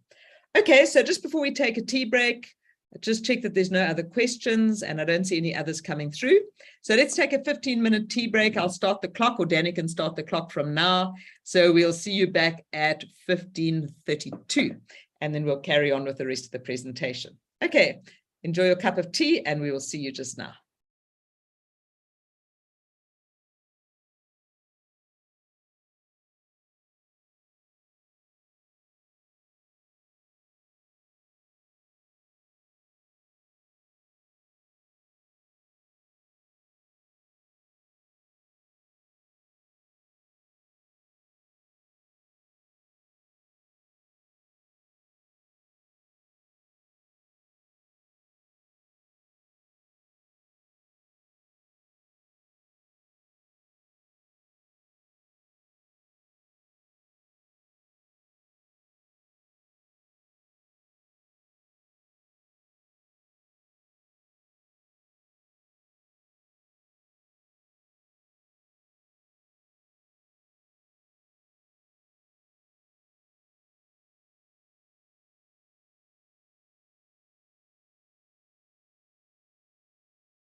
Okay, I make it 15:32. Hope it's okay if I carry on. Hope everyone's back and that you are able to get a nice cup of coffee or tea. All right. Okay, so let's carry on then. Just move that out of the way. All right, so I have a question from Yuri. Retirement funds, is there any withdrawal limit on small funds? For example, if the total fund is only 500,000. Okay, so the general rule is that you could take whatever your total balance, you can take a maximum 1/3 as a lump sum, and at least 2/3 has to be taken by way of an annuity under the new rules, right? These are the rules that came in a few years ago. Now, there is, however, a de minimis, and you'll see that it talks about where 2/3 of the total value does not exceed 165,000, or where the member is deceased. Then you could take out the whole amount. So if 2/3 doesn't exceed 165,000, then it means your total value in the fund. So if you have an investment in a fund and you've got less than 247,500, 2/3 of that would be 165,000. So that means that you'd be able to cash out the whole amount. You wouldn't be limited to the 1/3, 2/3. Okay, but if you have a fund more than 247,500, then basically you are limited to 1/3, 2/3. Okay, if you're on retirement, you better take a maximum 1/3 as a lump sum, 2/3 has to be by way of an annuity. All right. Okay, so let's carry on then with the other amendments. Now, these ones I can go through fairly quickly. The subsistence allowances. And again, I've given you the actual references to the legislation, especially because we need to think about what comes into variable remuneration under Section 7B because of the special timing rules as variable remuneration. This subsistence allowance does not come into variable remuneration, okay, because it's under 81A1BB and 81C2, very technical, but that doesn't come into variable remuneration. Now, here, if a person is traveling away from home for at least one night for work purposes, and they are given an advance by the employer to cover their meals, etc. Okay, so if they have to account back to the employer, basically it's a straight reimbursement. If they don't have to account back, then they're deemed to have spent. If the allowance is covering meals and incidental costs, then they're deemed to spend now 522 per day. If it's just incidental costs, it's 161 per day. So if they're given 600 Rand by the employer and said, okay, you need to go to Cape Town for 2 days, so 600 times 2, 1,200 Rand, they deemed to have spent 522. And if they don't have proof of expenditure exceeding that, then the excess amount becomes taxable. But this only becomes taxable on assessment. All right. So if it's classified as a subsistence allowance, there's no employee's tax that is withheld. It's just that excess would come through and get taxed on assessment. So you'll see these amounts have gone up by 5.9%. Travel outside the Republic, they're still using the rates that came in from the 1st of March 2019. Interesting, because of course we have seen that although inflation was not a thing for many years in these European countries and the USA, inflation definitely is a feature now. And so it's quite interesting that these amounts have not been increased, not yet. I don't know if they still might come in with something, but they haven't put out any draft notice. In fact, they still persist in saying that we must use this notice from 2019. All right, and so there's a rate per day. It varies according to where you're traveling to, and that is deemed to be your expenditure. You then have to translate that to rands, obviously. Okay, so it's still that amount that we're using for this next tax year. And then they brought in this new provision a couple of years ago, Section 81A2. Remember that the other subsistence allowance dealing with overnight, away from home for at least one night, is 81A1.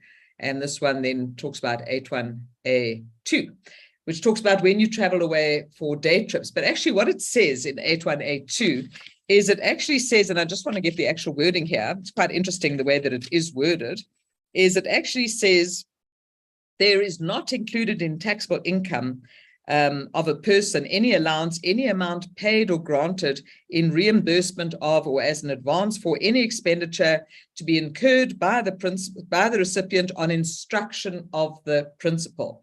So if it's a straight reimbursement, the person travels or they just are given a reimbursement to cover expenditure that they are instructed to incur by the principal. That's a straight reimbursement, and that is excluded from taxable income. All right.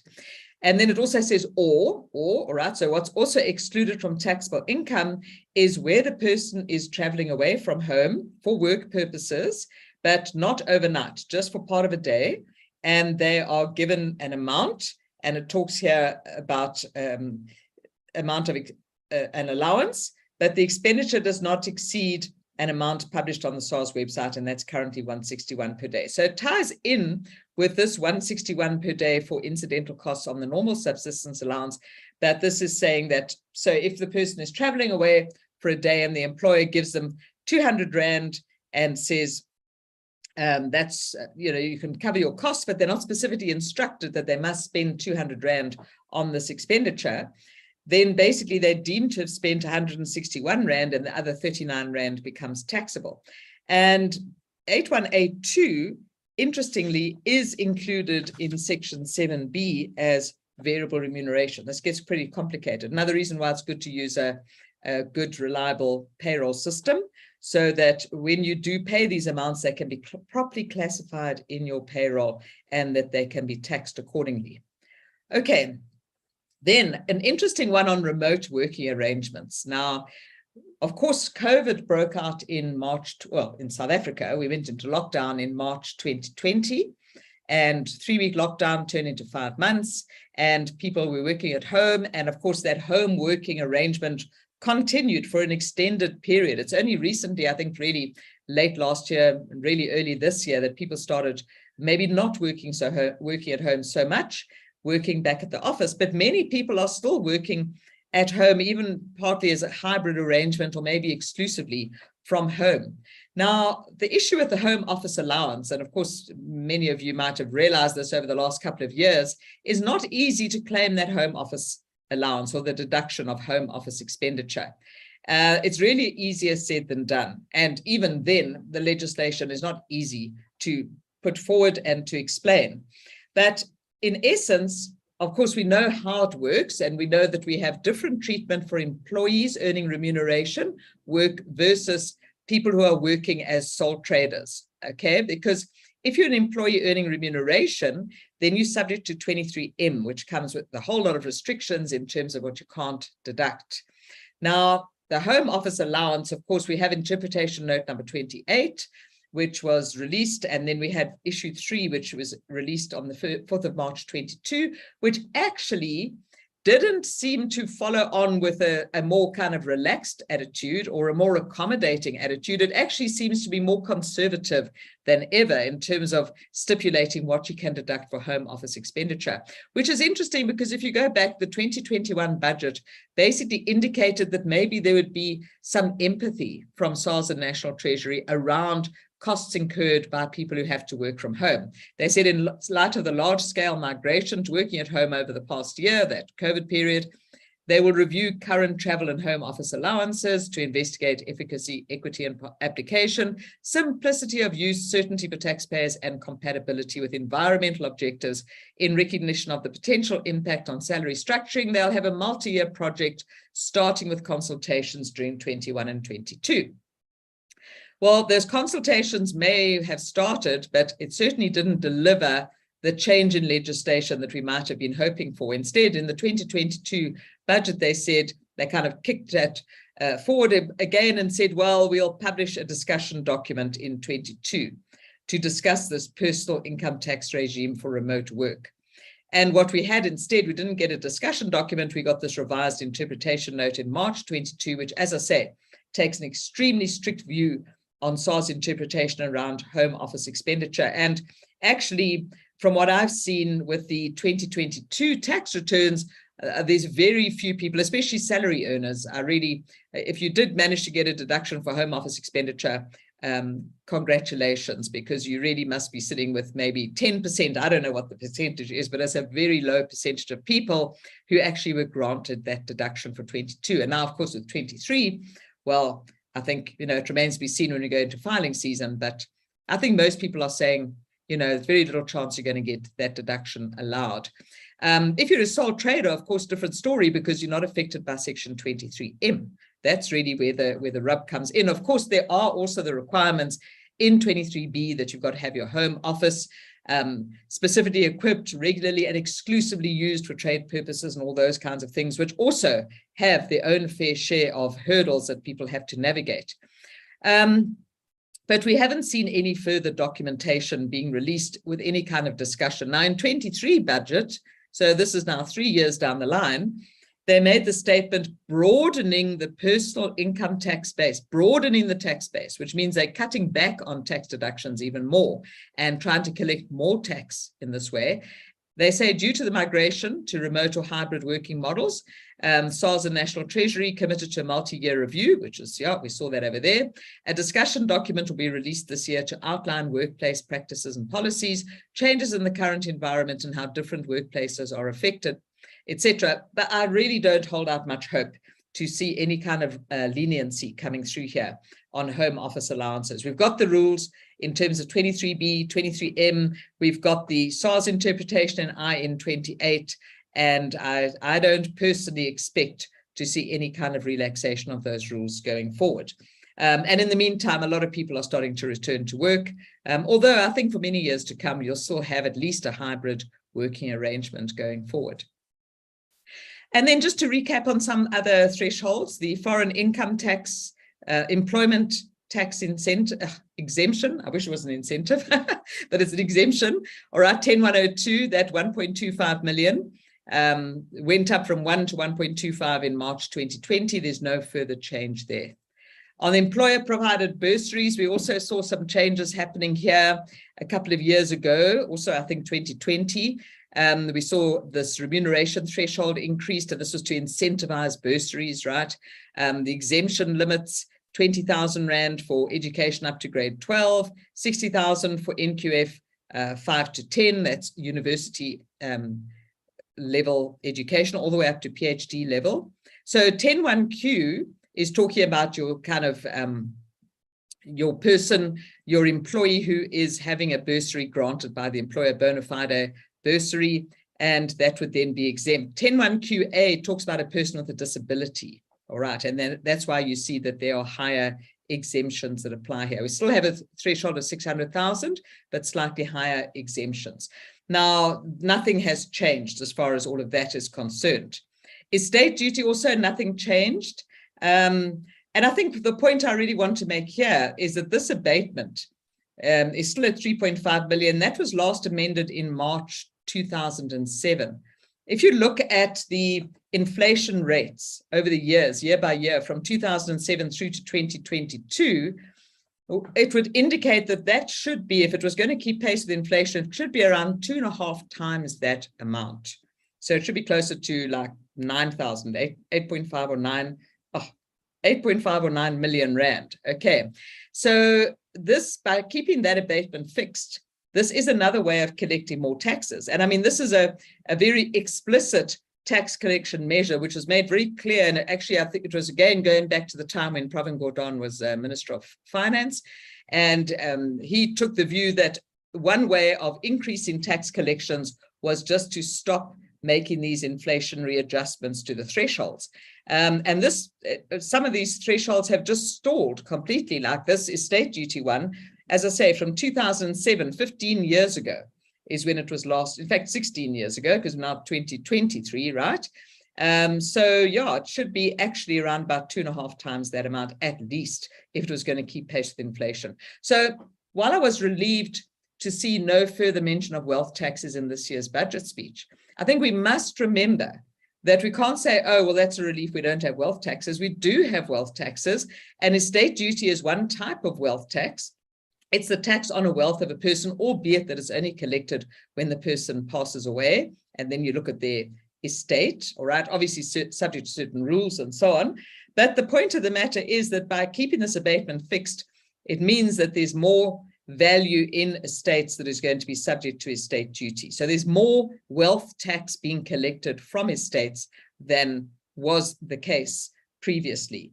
In real terms, taking into account the fact that this has not been adjusted. We also see that coming through with donations tax. Donations tax, also a tax on wealth. It's a tax on a transfer of wealth. When you make a transfer of wealth from one person to another, a gratuitous disposal. it gives rise to donations tax. But remember that donations tax doesn't only apply to gratuitous disposal of property. We also have donations tax coming in under Section 7C when we've got our deemed donations on low interest loans or interest-free loans to trusts, companies owned by trusts, etc. And we also have donations coming in when you've got cross-border loans that are subject to Section 31, and you have your secondary adjustment coming through on the transfer pricing side. That secondary adjustment, if you're dealing with an individual, is subject to donations tax. So it's not just your overt donations that are subject to donations tax, and any of these deemed donations, etc., come into the equation when you're looking at what are your cumulative donations. Starting from the 1st of March 2018, cumulative donations, once you go over 30 million, you then kick up to a 25% donations tax rate. And yet this exemption of 100,000 is still as it was in 2007. Again, 16 years later, same exemption. So if we were going to apply that 2.5 times principal based on the inflation rate, this should be sitting at least 250,000. Yeah, it's just another way in which additional taxes are being collected, not by raising tax rates, but by just failing to make these inflationary adjustments. It's not an oversight. It's a very deliberate policy decision that has been taken. However, I am glad to see that people like Psycho and so on are raising this. PwC also in their submission to the Standing Committee on Finance at Parliament, they raised this issue that these thresholds need to be looked at. You can't just leave these thresholds and never change them. It's really unfair to leave it like that. When you look at your CGT exemptions, your annual exclusion in year of death, etc., I've got them all listed here. If you look at your annual exclusion, the 40,000 Rand annual exclusion, and just as a benchmark, because for individuals, many individuals will get their capital gains by selling shares, let's say. And if we look at the JSE All Share Index, today I think it's sitting at about 77, 78,000. In February, it did go over 80,000. Let's just use 80,000 as a round number. So when this 40,000 went up from 30,000 to 40,000 from the 1st of March 2016, the JSE index was sitting at 50,000. If we say it's now sitting at 80,000, well, this 40,000 should then now be sitting at about 60 or 70,000. All right. So again, we are paying more capital gains tax relatively than would be the case just by mere fact that this threshold is not being adjusted. Annual exclusion, year of death, and all of these other exclusions were last changed in 2012. Again, 11 years ago, these should all be significantly more than what they actually are. When you look at the sale of small business assets, it's looking essentially at a person over the age of 55 who sells a qualifying business. There's a whole lot of hurdles that have to be met and criteria that have to be met for this exclusion to apply in paragraph 57. One of the criteria is the value of the assets in that business cannot exceed 10 million Rand. And that also has stayed unchanged since 2012. So, I mean, the value of 10 million in 2012, in current terms, you're probably looking 15, 18 million. But the problem is, if your asset value is more than 10, you lose this exemption altogether. You just don't qualify for it. So again, it becomes very unfair. And the negative impact on taxpayers should not be overlooked. It definitely is a very significant aspect of our tax policy that we are collecting additional taxes by failing to adjust these thresholds.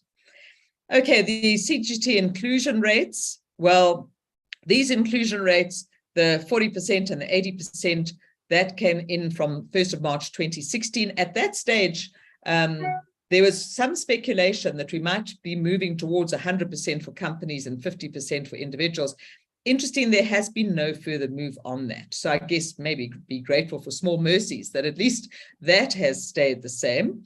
And then, of course, when you look at your maximum effective rate, so individuals, if you were being taxed at 45%, so taxable income above that 1.8 million threshold that I spoke about earlier, then any capital gains, 40% of your capital gain taxed at 45%, 18%. Of course, most individuals, the vast majority, are paying tax rates less than 45%. And so their effective rate will be whatever their marginal rate is. If 41% times 40%, or 35%, whatever the case might be.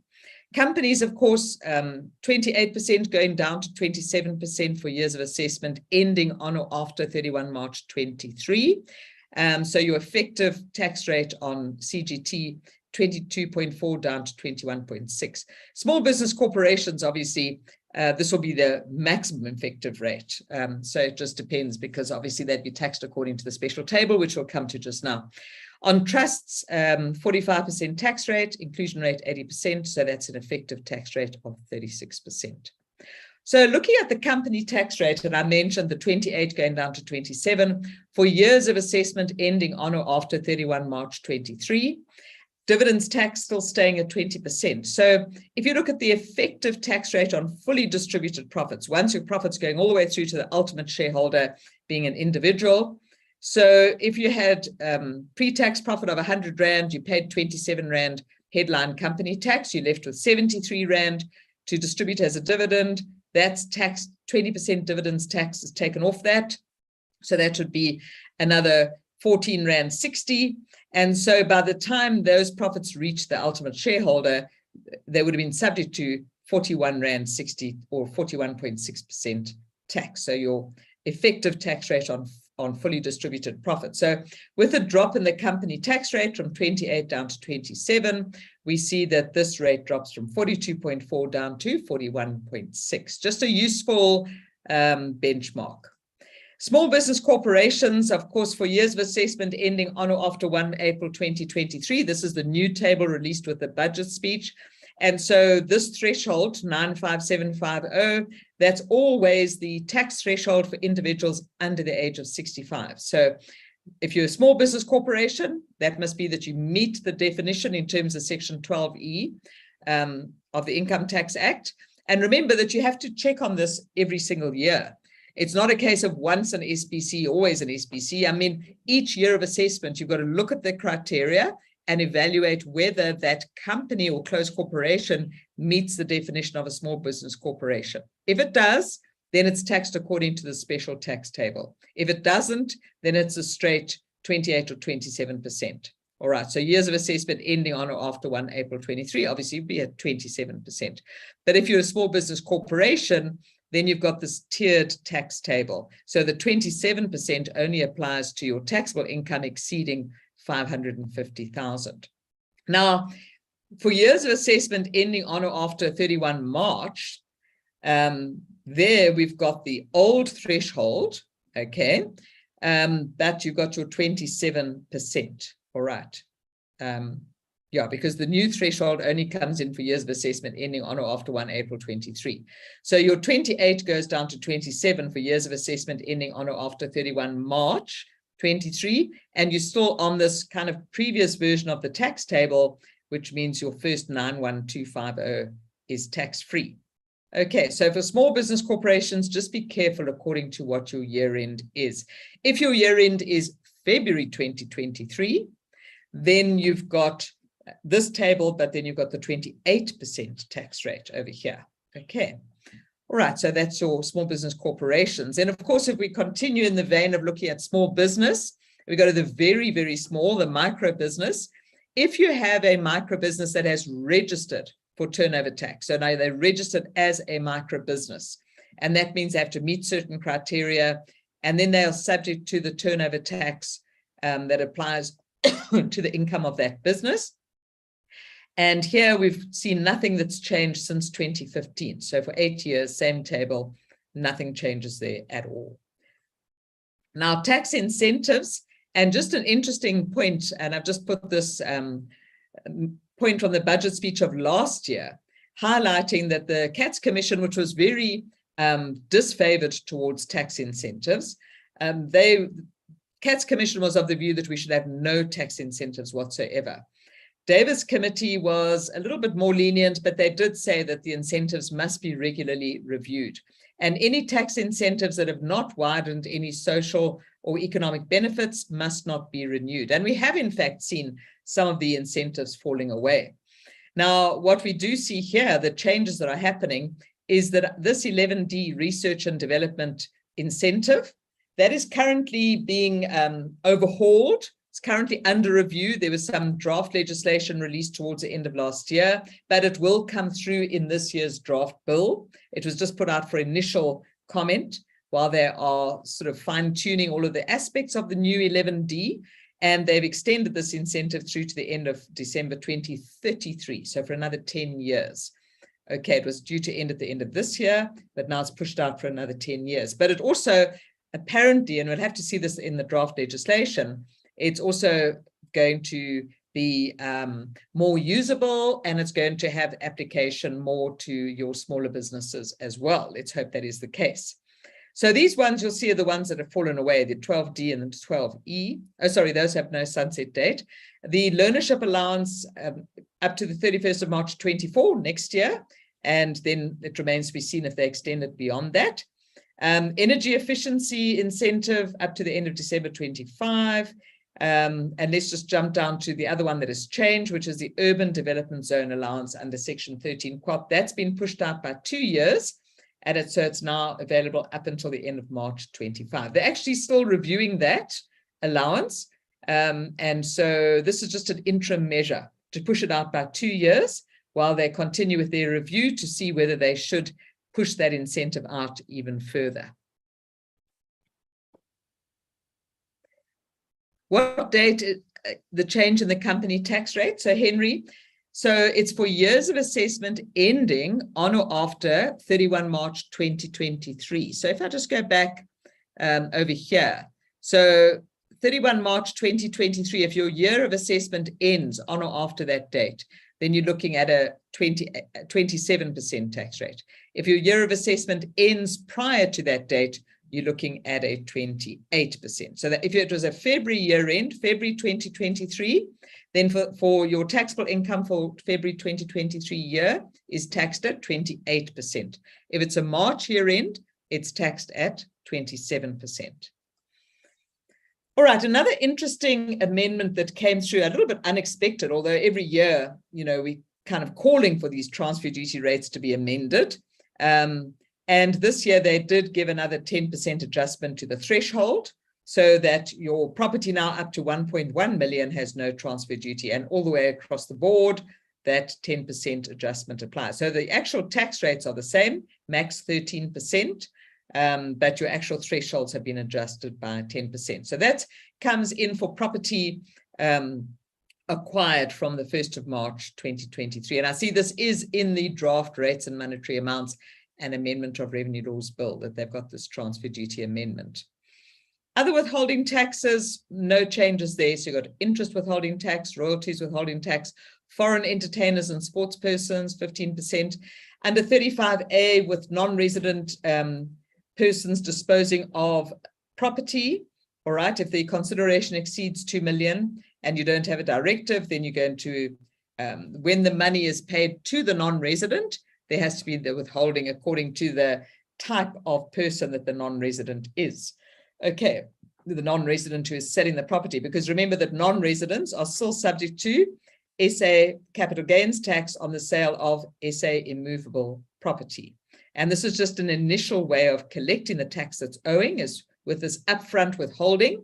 The idea is that the non-resident would then submit a tax return. You do the more accurate calculation based on all of their South African source income and so on, and then either have to pay in or do a refund. To avoid that, if this was the only transaction that that non-resident had, as far as South Africa was concerned, then you could get a refund, a directive to withhold a more accurate amount of tax so that there would be no refund or shortfall that has to be paid in. Okay, then your excise duties. So we've seen these inflationary increases in excise duties on alcohol and tobacco. And just very quickly, you'll see all the different types of alcohol and tobacco, and pretty much all of them adjusted by 4.9%. Just sparkling wine, for some reason, only 0.7%. And then our African beer, that never gets adjusted. And so no changes coming through there. All right, but otherwise the 4.9% across the board. Now, fuel levies, interestingly, quite a contentious area, especially with fuel prices going up so significantly over the last couple of years. And last year, the 2022 budget speech, it was announced that they would make no increases to the general fuel levy, and that would provide tax relief, and there'd be no increase in the RAF levy. And then this year, again, they said no increase in the general fuel levy or the road accident fund levy. And that's going to give tax relief of 4 billion rand. Now, if you have a look at the fuel levy, indeed, we see that the general fuel levy stays the same, road accident fund levy stays the same, this old customs and excise levy stays the same. The only thing that changes is the carbon fuel levy. As I indicated in my introduction, this is factored into the Carbon Tax Act. And so this is an automatic change that comes through that affects your total fuel levy. So you see a 1 cent increase on both petrol and diesel. So the overall fuel levy just increases by 1 cent because of the carbon fuel levy. And so it's quite a significant amount of tax that we're paying on every litre of fuel. Over 6 rand per litre is just in tax, and then whatever excess you pay is goes into other aspects of the fuel industry, which we won't go into. Now, in terms of the diesel rebate, so we currently have a diesel rebate that was implemented back in 2000, and it gives relief, partial relief for the general fuel levy and the road accident fund levy that applies to farming, forestry, fishing, and mining sectors, the primary sectors. So in essence, if you qualify, if you're a farmer and you're buying diesel for your tractor, then, and I'm putting this very simply, you would be looking at a diesel rebate, part of the general fuel levy and the whole road accident fund levy, which makes sense. Now, the question is, what if you are a business running a generator to keep your business alive when we have stage 6 load shedding and so on? So you're going out and you're buying that diesel and you're paying the full price for the diesel, which includes this full fuel levy. Why would you have to pay a road accident fund levy on that diesel? And indeed, even why would you have to pay the general fuel levy? Why should the government be making additional tax revenue because of the load shedding that's causing people to have to spend ridiculous amounts of money on diesel? So they've announced here that in light of the current electricity crisis, they're going to give a similar refund to this diesel rebate, but just for the road accident fund levy and only for diesel used in the manufacturing of food. All right, manufacturers of foodstuffs. So if you're manufacturing foodstuffs and you have to buy diesel for your generator, they're saying from the 1st of April, they will have this diesel refund process. And that will be for 2 years until the end of March 2025.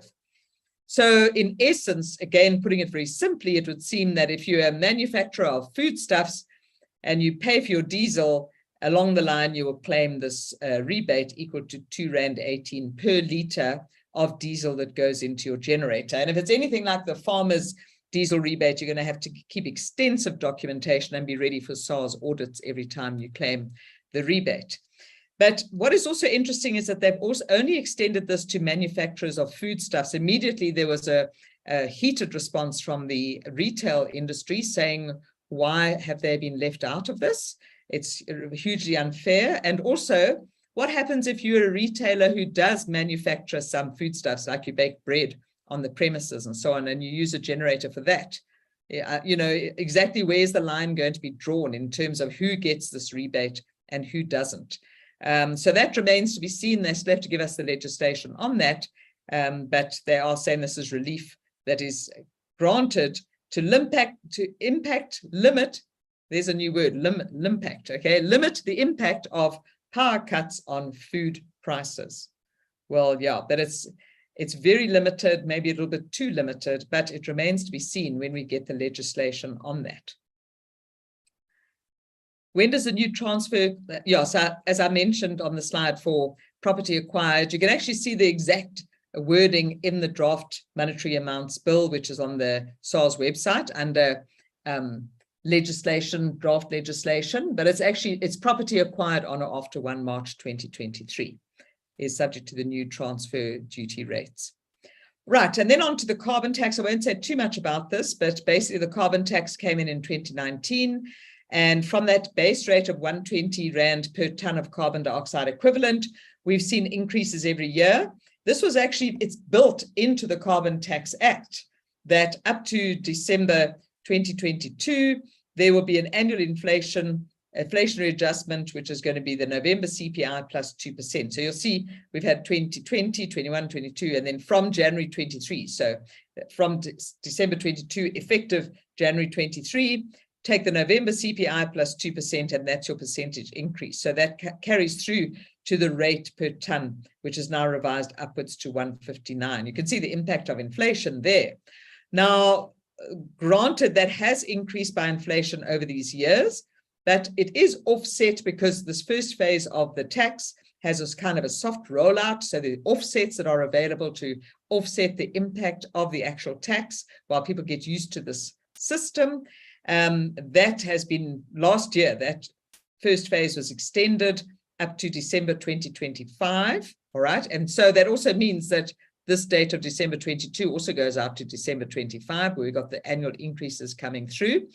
And then they've also said this year that this soft rollout period will also apply to your carbon offsets regulations, also effective from January 2023. So, yeah, so we've got this kind of first phase that's going to last all the way through to December 2025. And then the real impact of the carbon tax will be felt. Now, the health promotion levy, or the sugar tax, was introduced in 2018. It was supposed to also increase on a fairly regular basis. The next increase went up, sorry, a bit ahead of myself there, went up in April 2019, and then it was supposed to go up again April 2022. But that, then things started getting quite heated, of course, with the sugar industry. We've seen the sugar industry taking a huge knock, and even cool drink manufacturers who have to pay the sugar tax when they manufacture sugary drinks. It's had a huge impact on these industries. And so it was decided to postpone that increase to 2023. And now in the 23 budget, they have postponed 25. They say to enable stakeholders in the sugar industry to restructure, given the challenges from greater regional competitive pressures and the effect of recent floods and public violence. And they're going to, notwithstanding that, even though they're saying, okay, we have pity on you, we're going to extend this until 25 before we increase the sugar tax again. So it's still sitting at the rate it was in 2019. Okay. But then in the very next sentence, they say they're going to have a discussion paper on how they want to extend the levy to pure fruit juices, and they also want to lower the 4 gram per 100 milliliter threshold. Want to drop that. So there'll be more tax base on which the sugar tax will be charged, and they want to extend it not just to sugary drinks like fizzy drinks, but also then to your pure fruit juices. All right, so yeah, quite an interesting one there. It's going to be interesting to see what happens with this sugar tax going forward, because we certainly have seen that it has had a very negative impact on the industry. Just a point on the SARS interest rates, I did mention this in my year-end update in November last year, that your SARS interest rates, they track the repurchase rate set by the Reserve Bank. So with the interest payable to SARS or interest payable by SARS, there's a 4-month lag from the date that the Reserve Bank change takes effect. From the first day of the 4th month thereafter, these interest rates change. But the official rate of interest takes effect. This change comes in from the first day of the following month. So the official rate of interest for the Reserve Bank, if it changed in January, this rate came in from the 1st of February. Okay, and so we see that the official rate of interest is now 8.25% per annum. If you look back a year ago, it was around, I think, 5.25%. So a significant increase over the last year. And the reason why I want to highlight this is that you are going to shortly, if you haven't done so already, you're going to be doing your calculations for your deemed dividends tax on your debit balance on shareholders' loan accounts, your Section 7C deemed donations, all right, low interest loans to trusts, companies owned by trusts and so on, and maybe even your fringe benefits tax if you have low interest loans going to employees. Just bear in mind that there's a lot more tax that's going to have to be paid because this official interest rate has been going up and up and up over the last year. So if you've got an interest-free loan, you're saying, what is the interest benefit? So a year ago, it might have been 5% on that loan. Now it's 8% on that loan. So you can see that it's making a significant difference. If you translate that to a 10 million rand loan, that's going to translate in a lot more tax having to be paid just because of the increase in the official rate. So just keep an eye out on those rates. Okay, so those are all of the main sort of headline tax amendments from the budget speech. What I want to then move on to in this last part of the presentation, and I'm just going to quickly check whether there's any questions that I might have missed. No, don't see any more. All right, so we're going to move on to the Annex C proposed amendments. So as I indicated in my introduction, these are your more technical amendments that are going to come through. We're just given a heads up in the budget speech that these are changes that are coming. In many cases, we're given very little information. So we've got to either be deeply immersed into the industries that are involved with these amendments to know what sits behind and where SARS is going with this, or we could speculate as to what these amendments involve, or we have to wait for the draft legislation. And I suggest the latter, but I'll just give you a heads up as to what is changing, some of the main changes that are coming through here. Now, this apportionment, we saw in 2020, effective from the 1st of March, 2022, effective 1st of March 2023, this apportionment of your local interest exemption, the 10(1)I exemption. I mentioned this when I showed you the slide, the 34,500 or 23,800. And I said that that exemption has to be apportioned for anyone who has a year of assessment less than 12 months. All right, so that already came in. What we also see with these amendments that came through in 2022, they also wanted to apportion the 40,000 Rand annual exclusion under the 8th schedule, paragraph 5.1. But then they realized apportionment is not really the answer there. They've got a slightly different amendment that says you can't claim more than 40,000 Rand over this 12-month period from the 1st of March 1 year to the end of Feb the following year. So if you've got someone who ceases to be a resident and they've technically got 2 years of assessment, one while they were a resident, the other one while they're a non-resident, they could claim the whole 40,000 annual exclusion in the first part, but then they get nothing in the second part, or they get, let's say, 30,000 in the first part, then they can only claim 10% in the next part, or 10,000 in the next part. All right, so not more than 40,000 over this 12-month period. So those amendments have come in effective 1 March 2023. Now they are proposing that they want to have a look at this annual interest exemption, the apportionment that they've introduced there. And as I mentioned earlier, they want to apportion the tax-free investment contribution, and they want to apportion also the retirement contribution deduction limitations if a person has a year of assessment less than 12 months, specifically looking here at where a person ceases to be a resident. But as we saw coming through with the amendment to section 10(1)I, it simply says where a person has a year of assessment less than 12 months. It doesn't specifically direct that at somebody who's ceased to be a resident. So if someone dies during the year, they also would probably have a year of assessment less than 12 months. And then they also have to apportion, and that would carry through here as well. Now, I explained earlier why I think it would be problematic to apportion the tax-free investment contribution limitation. But let's look at this retirement contribution deduction. So your retirement contribution under 11F, the maximum deduction is 350,000 a year, right? And so what they're saying is if you have a year of assessment less than 12 months, let's say that if you have a year of assessment of 6 months, so exactly 182 or 183 days out of the 365, then pretty much you're going to get only half of that 350,000. Okay, so that I think doesn't pose the same technical challenges. I don't necessarily say I like the amendment, but it doesn't have the same technical challenges as this proposed amendment to 12T. So I think it's more likely that the 11F amendment would see the light of day. 12T, I'm not sure, because I do think, as I said earlier, that that's going to create all sorts of problems. Okay, so Mervyn says, when does the, okay, I did say for properties acquired on or after March 2023. Okay, low interest or interest-free loans to trust, section 7C. And I mentioned this earlier, it creates a deemed donation. As you are no doubt aware, there is an exemption where you've got a loan to a trust which is used to purchase a primary residence, all right, that the person advancing the loan or their spouse is living in that residence. Now, it talks about where this trust has purchased a primary residence, and the comment in the budget speech says the exclusion does not fully encompass what constitutes a primary residence in terms of the 8th schedule. So just if you look at that exclusion, what it says is this. It says that the exclusion applies if the natural person behind the loan or the spouse of that person use the asset as a primary residence as contemplated in paragraph B of the definition of primary residence in paragraph 44 of the 8th schedule throughout the period during that year of assessment. And the amount owed relates to the part of the loan that funded the acquisition of that asset. So it links to this concept of a primary residence in paragraph 44 of the 8th schedule.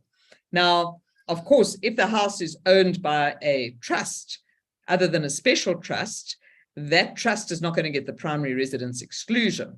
But be that as it may, it still links to that definition of primary residence. But what they're saying is that it doesn't fully encompass what constitutes a primary residence, so they're going to make some amendments to that. And then the other aspect that they're looking at amending with section 7C is if you have a loan denominated in foreign currency, there's going to be some translation rules, okay, which will probably follow along the translation rules that we currently have, your spot or average over the year of assessment.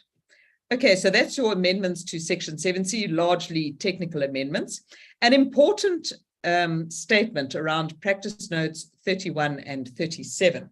Now, SARS issued a notice last year in November to inform the public that they were planning to withdraw both of these practice notes with effect from 1 March 2023. They said there's been increasing abuse of the tax deduction using practice note 31, which deals with the interest deduction, where you've borrowed money and you've paid interest, you've got interest payment, and you've got interest income, and you may not be able to prove that you are carrying on a trade. Practice note 31 allows you to claim, and I'm putting this very simply now, allows you to claim the deduction of interest expense, but only up to the amount of your interest income. You can't create a loss situation out of that if you're not carrying on a trade. Practice note 31 was issued in 94. Practice note 37 was issued in 95, and that deals with the deduction of fees. And the heading is deduction of fees paid to accountants, bookkeepers, and tax consultants for the completion of tax returns. Now, obviously, we know with the Tax Administration Act, only a registered tax practitioner is allowed to complete your tax return for reward, all right, which would then give rise to the fee that you want to deduct. And so they're saying, well, the wording there is archaic, it's out of date. It doesn't reflect the fact that you actually have to be a registered tax practitioner. And so on that basis, they want to withdraw both of those practice notes. Now, they did put out the notice in November and they called for public comment. There was comment that was given. And they've said then, reviewing those comments, they will consider the proposed withdrawal and whether changes could be made to the legislation to accommodate legitimate transactions affected by the withdrawal of these practice notes. In light of this proposal, SARS intends to delay the withdrawal of the practice notes, and they'll align it with the legislation. And then separately, just a couple of days ago, SARS issued a notice to say they will defer the withdrawal until 1st of March 24. So instead of 1 March 23, they'll withdraw these practice notes with effect from 1 March 24, assuming then, of course, that there'll be legislation that comes in effective from that date. Okay, so for the time being, you can still use practice note 31 and 37, but be aware that there is going to be a shift in that landscape over this next year, and we'll have to wait for the draft legislation to be released to see exactly what's coming through there. Okay, Audrey, that's a bit of an advisory question. Chantal, please, can you explain the impact on section 7C on the primary residence? Chantal, that's quite a complex one that I think just we can take that offline. Okay, it's quite specific and quite complex. Okay, now the employer contribution for retirement funds. I mentioned earlier about medical aid contributions, and I said if the employer makes a contribution, it gives rise to a taxable fringe benefit, and then the employee is deemed to have made that contribution, and they would look at the 6A credit. Now, 11F has similar wording. It talks about any contribution made by the employer, which gives rise to a taxable fringe benefit, is then deemed to be a contribution made by the employee, so that the employee would be able to claim the tax deduction. All right, but now they've realized, although the concepts sound identical between the medical credit and the contribution to retirement funds, they've realized that there's a slight change of wording here. And again, it's quite a technical issue, but they're basically saying, if you look at section 6A and 6B, which look at the medical credit, there it talks about the amount contributed by the employer, which comes into the income of the employee. But in section 11F, it doesn't say anything about coming into the income of the employee. It simply says it's an amount paid by the employer, is then deemed to be an amount paid by the employee. Now, what if that is paid by the employer, but maybe it's exempt income, like 10102 exemption? All right, so there, if it's exempt, then surely it can't be a contribution that ranks for deduction. And so they are looking at making an amendment to clarify this. All right, so the amendment will require that the cash equivalent of the taxable benefit of the employer contributions must be included in the employee's income in order for it to be regarded as a contribution made by the employee and therefore qualify for the tax deduction. Okay. I mean, it does make sense when you look at that parity between income that is taxable and you get the corresponding deduction. Income is exempt, you surely can't get a deduction against that. All right, if you look at non-profit organizations, the next Annexure C amendment that they are proposing, there's quite a lot of shift in the whole NPO environment, especially with us being grey listed. This is one area where they are really introducing extremely stringent regulation around non-profits. But we're not seeing all of that coming through on the tax side. Of course, that's a separate issue that is being dealt with. But as far as the tax side is concerned, we know that in order to register as a public benefit organization, to be tax exempt, or a recreational club to be tax exempt, section 30, section 30A, then you've got to have 3 unconnected persons who take fiduciary responsibility for the organization. And no single person may directly or indirectly control the decision-making powers of the entity. But when we talk about person, of course, if you look at the definition of person in section 1, that includes companies, individuals, even a trust is a person. But when we look at person in this context, they want to make 100% clear, they're going to change the legislation to clarify that in this context, it's only a natural person. All right, so not just any person as defined, but these people must be natural persons who take responsibility for the decision-making powers of the entity. All right, and then this important announcement around trusts. I'm sure you have seen the Thistle Trust. I spoke about it in our year-end update last year, the case of the Thistle Trust, looking at the capital gains that was distributed from an umbrella trust to a beneficiary that was another trust, and then through to the ultimate beneficiaries. And the finding there was that, you know, the capital gain could only go from the trust that had made the disposal to the next beneficiary, which was the other trust, and then it had to be taxed there. It couldn't pour through to the ultimate beneficiaries. Now, that was based on the previous version of section 25B and paragraph 80, but the principle is still there, that you can't pour through capital gains from trust to trust to trust, okay? You can only go from the trust that made the disposal to the next beneficiary, and then the capital gain will be taxed there, even if that beneficiary is another trust. But paragraph 80, which talks about a capital gain arising in a trust and distributed to a beneficiary, it very specifically says that flow-through principle, where you tax that capital gain in the beneficiary's hands, only applies to a beneficiary that is a resident. Okay, so paragraph 80 very specifically says, to a person who is a resident. Now, section 25B, which talks about income other than capital gains, so your other income, which might be received by the trust, but then distributed to a beneficiary, there's no distinction between a beneficiary who's a resident or a non-resident. Okay, so technically you could have this flow-through principle applying whether your beneficiary is resident or non-resident. But the problem is government is concerned, they say, about the difference in rules between Section 25B, which does not differentiate between resident and non-resident, and paragraph 80, which only applies the flow-through principle to a beneficiary who is a resident. And they're saying we should have the same rules in both provisions. Okay, this is partly an anti-avoidance provision because of the concern that the income that flows through to the non-resident beneficiary might never be taxed in South Africa.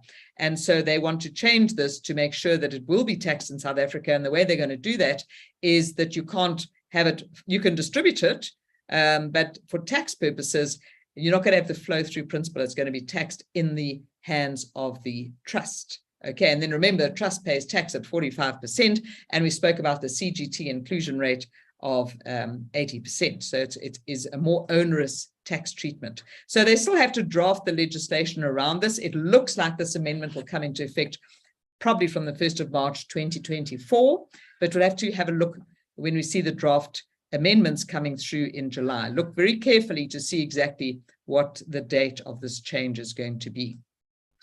And then other proposed amendments, and I've given you a little bit of information on the following slides, but I'm not going to go through this in detail. These are fairly technical areas. Contributed tax capital seems to be one of those things that gets attention every year now. They're making more and more tweaks to the definition. I'll highlight just now what they're doing here. The anti-avoidance provision on third-party backed shares, another one that gets treatment almost every other year. They're making some more amendments here. Controlled foreign companies and the foreign business establishment exemption in Section 9D. So this follows on from the recent very important Coronation case, where Coronation lost the case. They were relying on their foreign company carrying on a foreign business establishment, and therefore the income not being subject to 9D. If it was subject to 9D, it has to be attributed back to the South African resident shareholder and taxed in the shareholder's hands.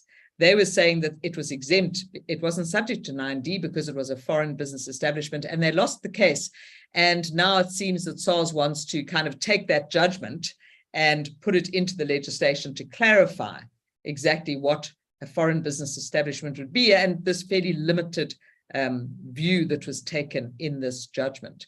There's also amendments to the foreign dividend exemption, not major ones. These are fairly technical. The debt reduction rules, I'll talk about that just now. Further amendments to Section 23M, that's your interest limitation provision that came in, well, it came in a couple of years ago, but was amended with effect from the 31st of March 23, along with the reduction in the company tax rate. This was one of the accompanying tax-based broadening measures. So they made some changes. Now they're making more changes to 23M. Asset for share transactions, making some more technical changes there. Unbundling transactions. Here they're going back to a change they made in 2021, and they're saying had some unintended consequences. So they're making some more changes to try and undo some of those unintended consequences. And then the participation exemption, paragraph 64, that they're tightening that up. All this, you know, offshore companies, etc. We see that part of the protection of the South African tax base is coming through with these limitations of these exemptions. Now, just very quickly, this amendment to the definition of contributed tax capital, this is really to address fancy sort of anti-avoidance scheme that somebody's come up with, because they're looking at where you've got South African company, an intermediate offshore company, and another ultimate offshore holding company. So you've got holding company, intermediate company, and then the South African operating company. So this foreign intermediary holds the shares in the SA operating company.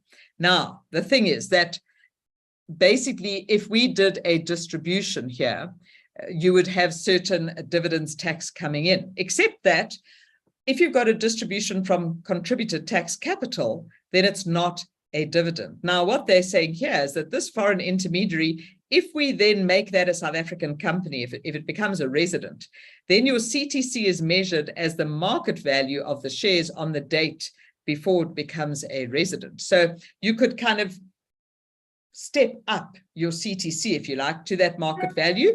Then you make a distribution out of that so-called CTC, and then it's not subject to dividends tax. So they're saying that's sidestepping the rules, and it's not, it sort of goes against the spirit of the legislation, and so they want to make an amendment to address this perceived abuse.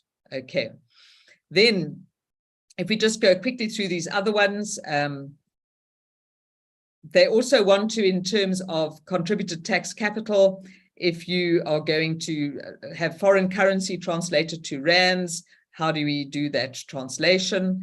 They also want to clarify with the debt reduction rules, Section 19 and paragraph 12A, again, quite complex rules, but there are some exemptions. Okay, so the issue with Section 19 and paragraph 12A is that we have a debtor, a creditor. The debtor owes money to the creditor.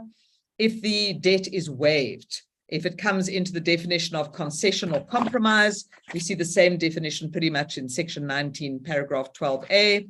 You go back and say, well, the debtor has benefited, right? Because this debt has been waived or reduced. So you no longer owe what you originally thought you were going to owe. So how do we account for the tax side of this benefit that is derived from this concession or compromise? And the way we do that is we say, well, what was that loan actually used for? If the loan was used to fund operating expenses, we claim the operating expenses as a tax deduction. To the extent to which the debt is now reduced, we're going to recoup that deduction. I'm putting it very simply here. And that's really through Section 19. If we use that debt to buy an asset, then we apply paragraph 12A. And paragraph 12A says, right, what is my current base cost of that asset? What is the amount of the debt benefit? And we reduce the base cost of the asset by the amount of that debt benefit. If it's an allowance asset, and let's say my base cost is, maybe I bought the asset for R1 million, the base cost is now 400,000 because I've claimed 600,000 tax allowances. And let's say I get a 500,000 Rand debt benefit. I get 500,000 of that debt written off, and I still own the asset. The first thing I'm going to do is reduce the base cost from 400,000 down to nil, but my debt benefit was 500,000. So the excess 100,000 is a recoupment of my past allowances, and that comes through Section 19. It's a deemed recoupment. So that's how Section 19 and paragraph 12A work to deal with the tax consequence of a debt reduction. But there are some exemptions, all right? Certain kinds of debt reductions that don't give rise to these tax rules. And one of those reductions is where there has been a waiver of debt or a debt reduction. And it's between companies that form part of the same group of companies, and it involves a dormant company.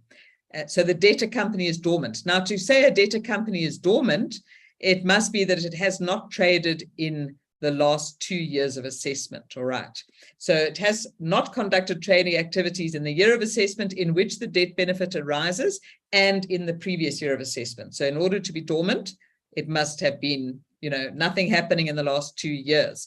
And then this exemption will apply. But the exemption does not apply so in other words, you get the exemption if it's this dormant company between a group of companies, but that exemption doesn't apply if the debt was used to fund an asset that was subsequently disposed of in terms of the corporate reorganization rules. So you can see these things get really complex. And to make it even more complex, they're saying the problem here is when we're looking at this dormant company, okay, it's now disposed of this asset under corporate reorganization rule. That disposal is envisaged to take place subsequent to the asset's acquisition, but prior to the debt reduction? Or is it that it's subsequent to the acquisition and the debt reduction? So when is this subsequent disposal under the corporate transaction rules? All right, so that's what they need to clarify, is the timing there. And that's the amendment that's going to come through. So a very technical amendment there as to when would you qualify for that dormant company exclusion if you have subsequently disposed of the asset under the corporate rules. All right, 23M I mentioned, it was one of our base extension rules that came through with the reduction of the corporate tax rate. It is an interest limitation provision. I did cover it in our year-end update in November. And I mentioned at that point that it has very limited application in terms of the number of taxpayers that would be affected. But those taxpayers who are affected will have very material impact because typically it involves large amounts of money and interest paid on the borrowed monies. The reason why it has very limited impact is that it only applies, this interest limitation rule, which limits the deduction of interest in the debtor's hands, only applies if you've got a loan between debtor and creditor who are in a controlling relationship. All right, so it comes down to that definition of controlling relationship, and the interest that is being received by the creditor is not subject to South African tax. All right, so it's only in those circumstances where the interest limitation rule comes into play. Complex wording, and they're having to make further changes to the wording. So they're changing some of the definitions, the treatment of exchange gains. They already deal with exchange losses, but now they want to deal with exchange gains to offset the losses. They want to fine-tune the recognition of withholding tax on interest, looking at this concept of what is a controlling relationship, and looking at extending the exemptions in section 23M6. So fairly complex, but if you're involved in corporate finance and you have section 23M on your agenda, keep a lookout for these amendments that are going to come through later this year. And then this amendment involving the exchange of assets acquired in exchange for shares issued. And section 40CA tells us that the base cost is equal to the market value of the shares that are issued. But if you have a value mismatch transaction, there's certain adjustments that have to be made in terms of section 24BA. If the value of the assets exceeds the value of the real market value of the asset, exceeds the market value of the shares that have been issued, then you have a deemed capital gain that has to come into the equation. Now, that creates certain consequence questions, all right? And basically they're saying, will allowances on the asset acquired be determined according to the deemed base cost, which includes this capital gain? And so they need to clarify that, and that's what's going to come through in the amending legislation. Unbundling transactions, as I said, going back to the 2020 amendments and 2021, going back and fine-tuning that because there's some unintended consequences that have come through there. On the VAT side, changes coming through on VAT, prepaid vouchers in the telecommunications industry. Okay, granted, that has fairly limited application. It arises from the MTN case of 2021, I think it was, where the question was the timing of when does the telecommunications company, MTN in that case, was issuing prepaid vouchers. And the question was, when does VAT have to be raised? All right, when the vouchers are actually issued or when they are exchanged for goods and services. And there's been a significant amount of dispute between MTN and SARS on this. Last year, MTN went to the courts and applied for a declaratory order to get clarity on this. And it was deemed that that was not appropriate for that particular situation, that a declaratory order wouldn't work. And so it's back to them working out this interpretation issue with SARS. Now SARS have indicated that they indeed, the VAT Act doesn't provide clarity, and so they'll make amendments to clarify the timing issue on this. Temporary letting of residential property, section 18D, came into effect from the 1st of April 2022. It was a 2021 amendment, but then there were further amendments in 22 backdated to 1 April 2022. And so it's talking about a property developer who has a residential property, has claimed input taxes along the way while developing that property on the basis that he's going to sell those units as a taxable supply. But then, and often to cover cash flow concerns, one or more of the units is rented out to just cover costs for a period of time. It's a temporary renting, okay, or temporary letting of residential property. And so 18D clarifies the VAT consequences that happen when there's a temporary letting, and it clarifies that what you have to do is recover your past input tax now becomes your output tax on the date of the supply, the deemed date of the supply, and it links to this meaning of adjusted cost, which is the cost on which VAT was charged. And that's what gives rise to the outcome that it's your input tax that is reversed as the output tax that must be paid when you start letting this property, if it is a temporary letting situation.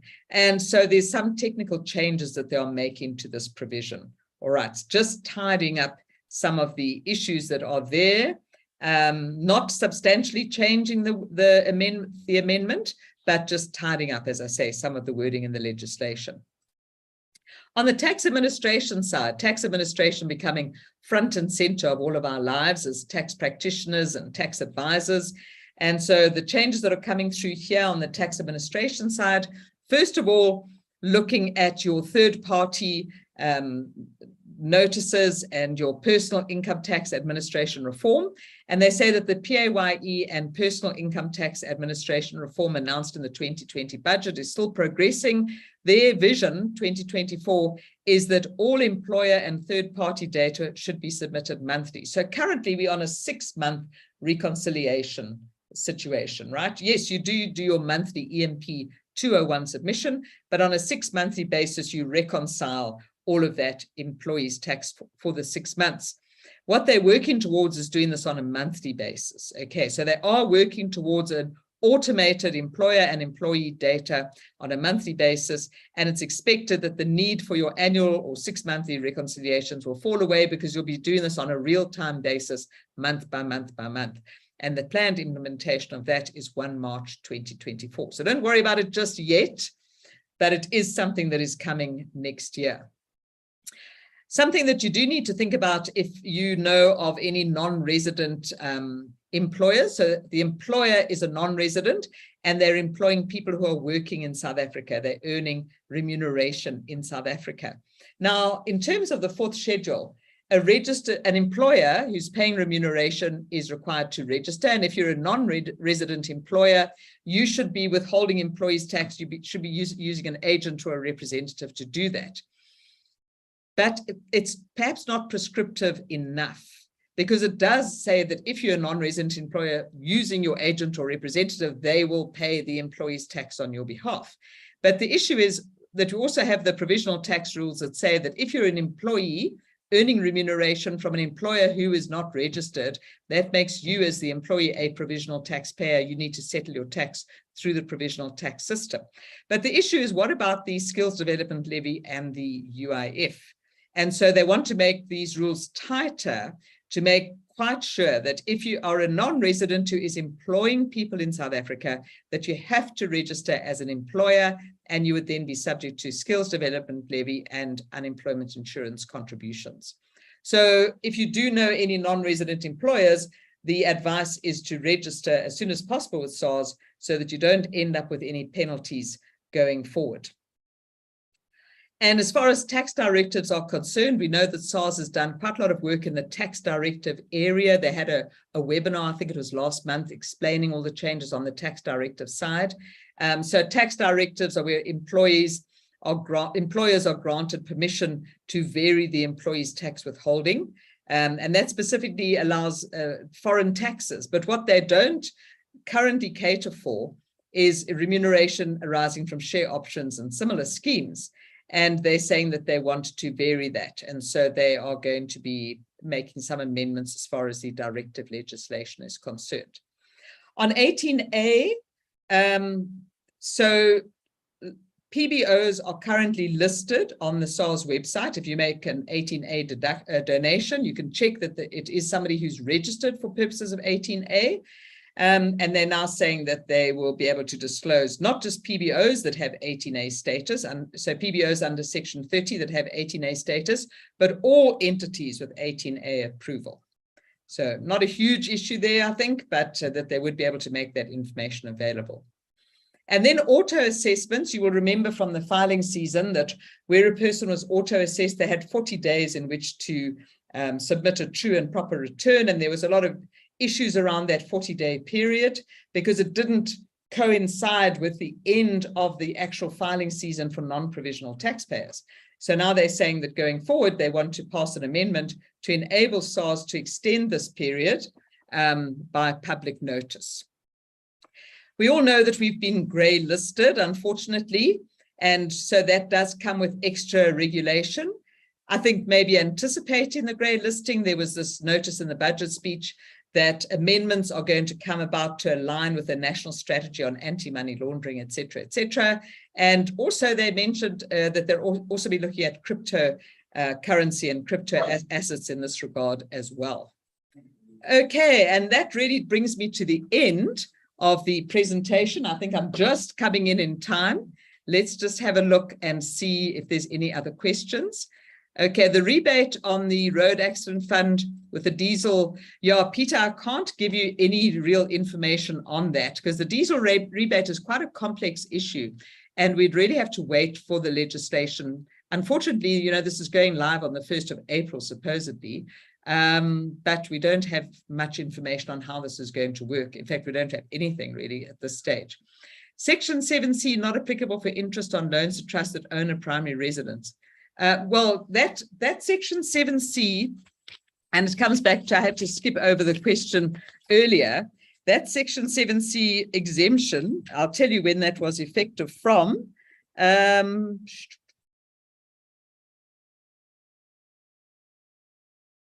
So what it says is that section 7C does not apply if the trust or company used the loan, advance, or credit for the purposes of funding the acquisition of an asset, and the natural person behind the loan, the asset itself was a primary residence as defined in paragraph 44. I showed you that part of the wording on the slide.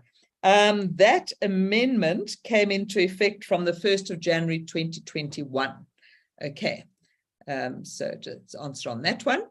Ian, provisional taxpayer, okay, filed your 2022 on time, all right, not yet been assessed. Received communication informing I've been penalized for non-submission. That, yeah, I don't know what's going on there, Ian. It seems to be an error on SARS's side, so I think you're going to have to confirm with them that why they've issued this, because it certainly seems incorrect if you submitted your tax return on time. And as long as you're 100% sure that you are a provisional taxpayer as defined, okay. So it's only provisional taxpayers as defined that were eligible for that submission date of sort of towards the end of January. Ian. Okay, Ian, because Ian asked a question earlier about foreign situs tax and probate, and I said it's a bit out of scope here. Yeah, it's not something I can get into because it deals with foreign legislation and foreign shares and so on. It's not really within the scope of what we are referring to here. So sorry, Ian, I think it's kind of getting into a little bit specific advice type of thing. So not going to deal with that here. Okay, so the next slide is just to say, are there any other questions anybody wants to raise? Ian has asked, different Ian, are accountants and auditors now falling into the definition of accountable institutions? Apparently, yes, and I'm not an expert on this, it's not specifically a tax issue, but I have seen that if you are advising companies, closed corporations, trusts, etc., that you can fall into the definition of accountable institution. You need to get the information on that. I know that SAICA has quite a bit of information available, and I think you can actually get a recording of the webinar where they actually discussed this last year, warning about who is an accountable institution. Certainly you can get a document on the SAICA website and they'll set out all that information for you. Okay, because yeah, you can be an accountable institution depending on what type of work you're actually doing. Okay, all right. I think that brings me to the end, and we're just before 5 o'clock. So that just remains for me to say thanks very much for joining me today. And thank you, CPD Courses, for running the webinar. Wonderful to be with you again today. And I'm just going to hand back to the hosts. Thank you. Thank you again, Jackie. Sorry, Stan got lost in load shedding. Shame. Yeah, it's an extended 4-hour period in the bias. So it's he only had the 2-hour battery life and fell away. So yeah, I'm sorry for those who are also I see lost in attendance. There is a recording available. We'll send it out to everyone who registered. All right. Thank you again, Jackie. We will see you again later in the year. Next month, later in this month, we have Mario doing an ethics course, and I'll hope to see everyone again then. Thank you, everyone. Great. Thanks very much, everybody. Take care. Goodbye. Bye.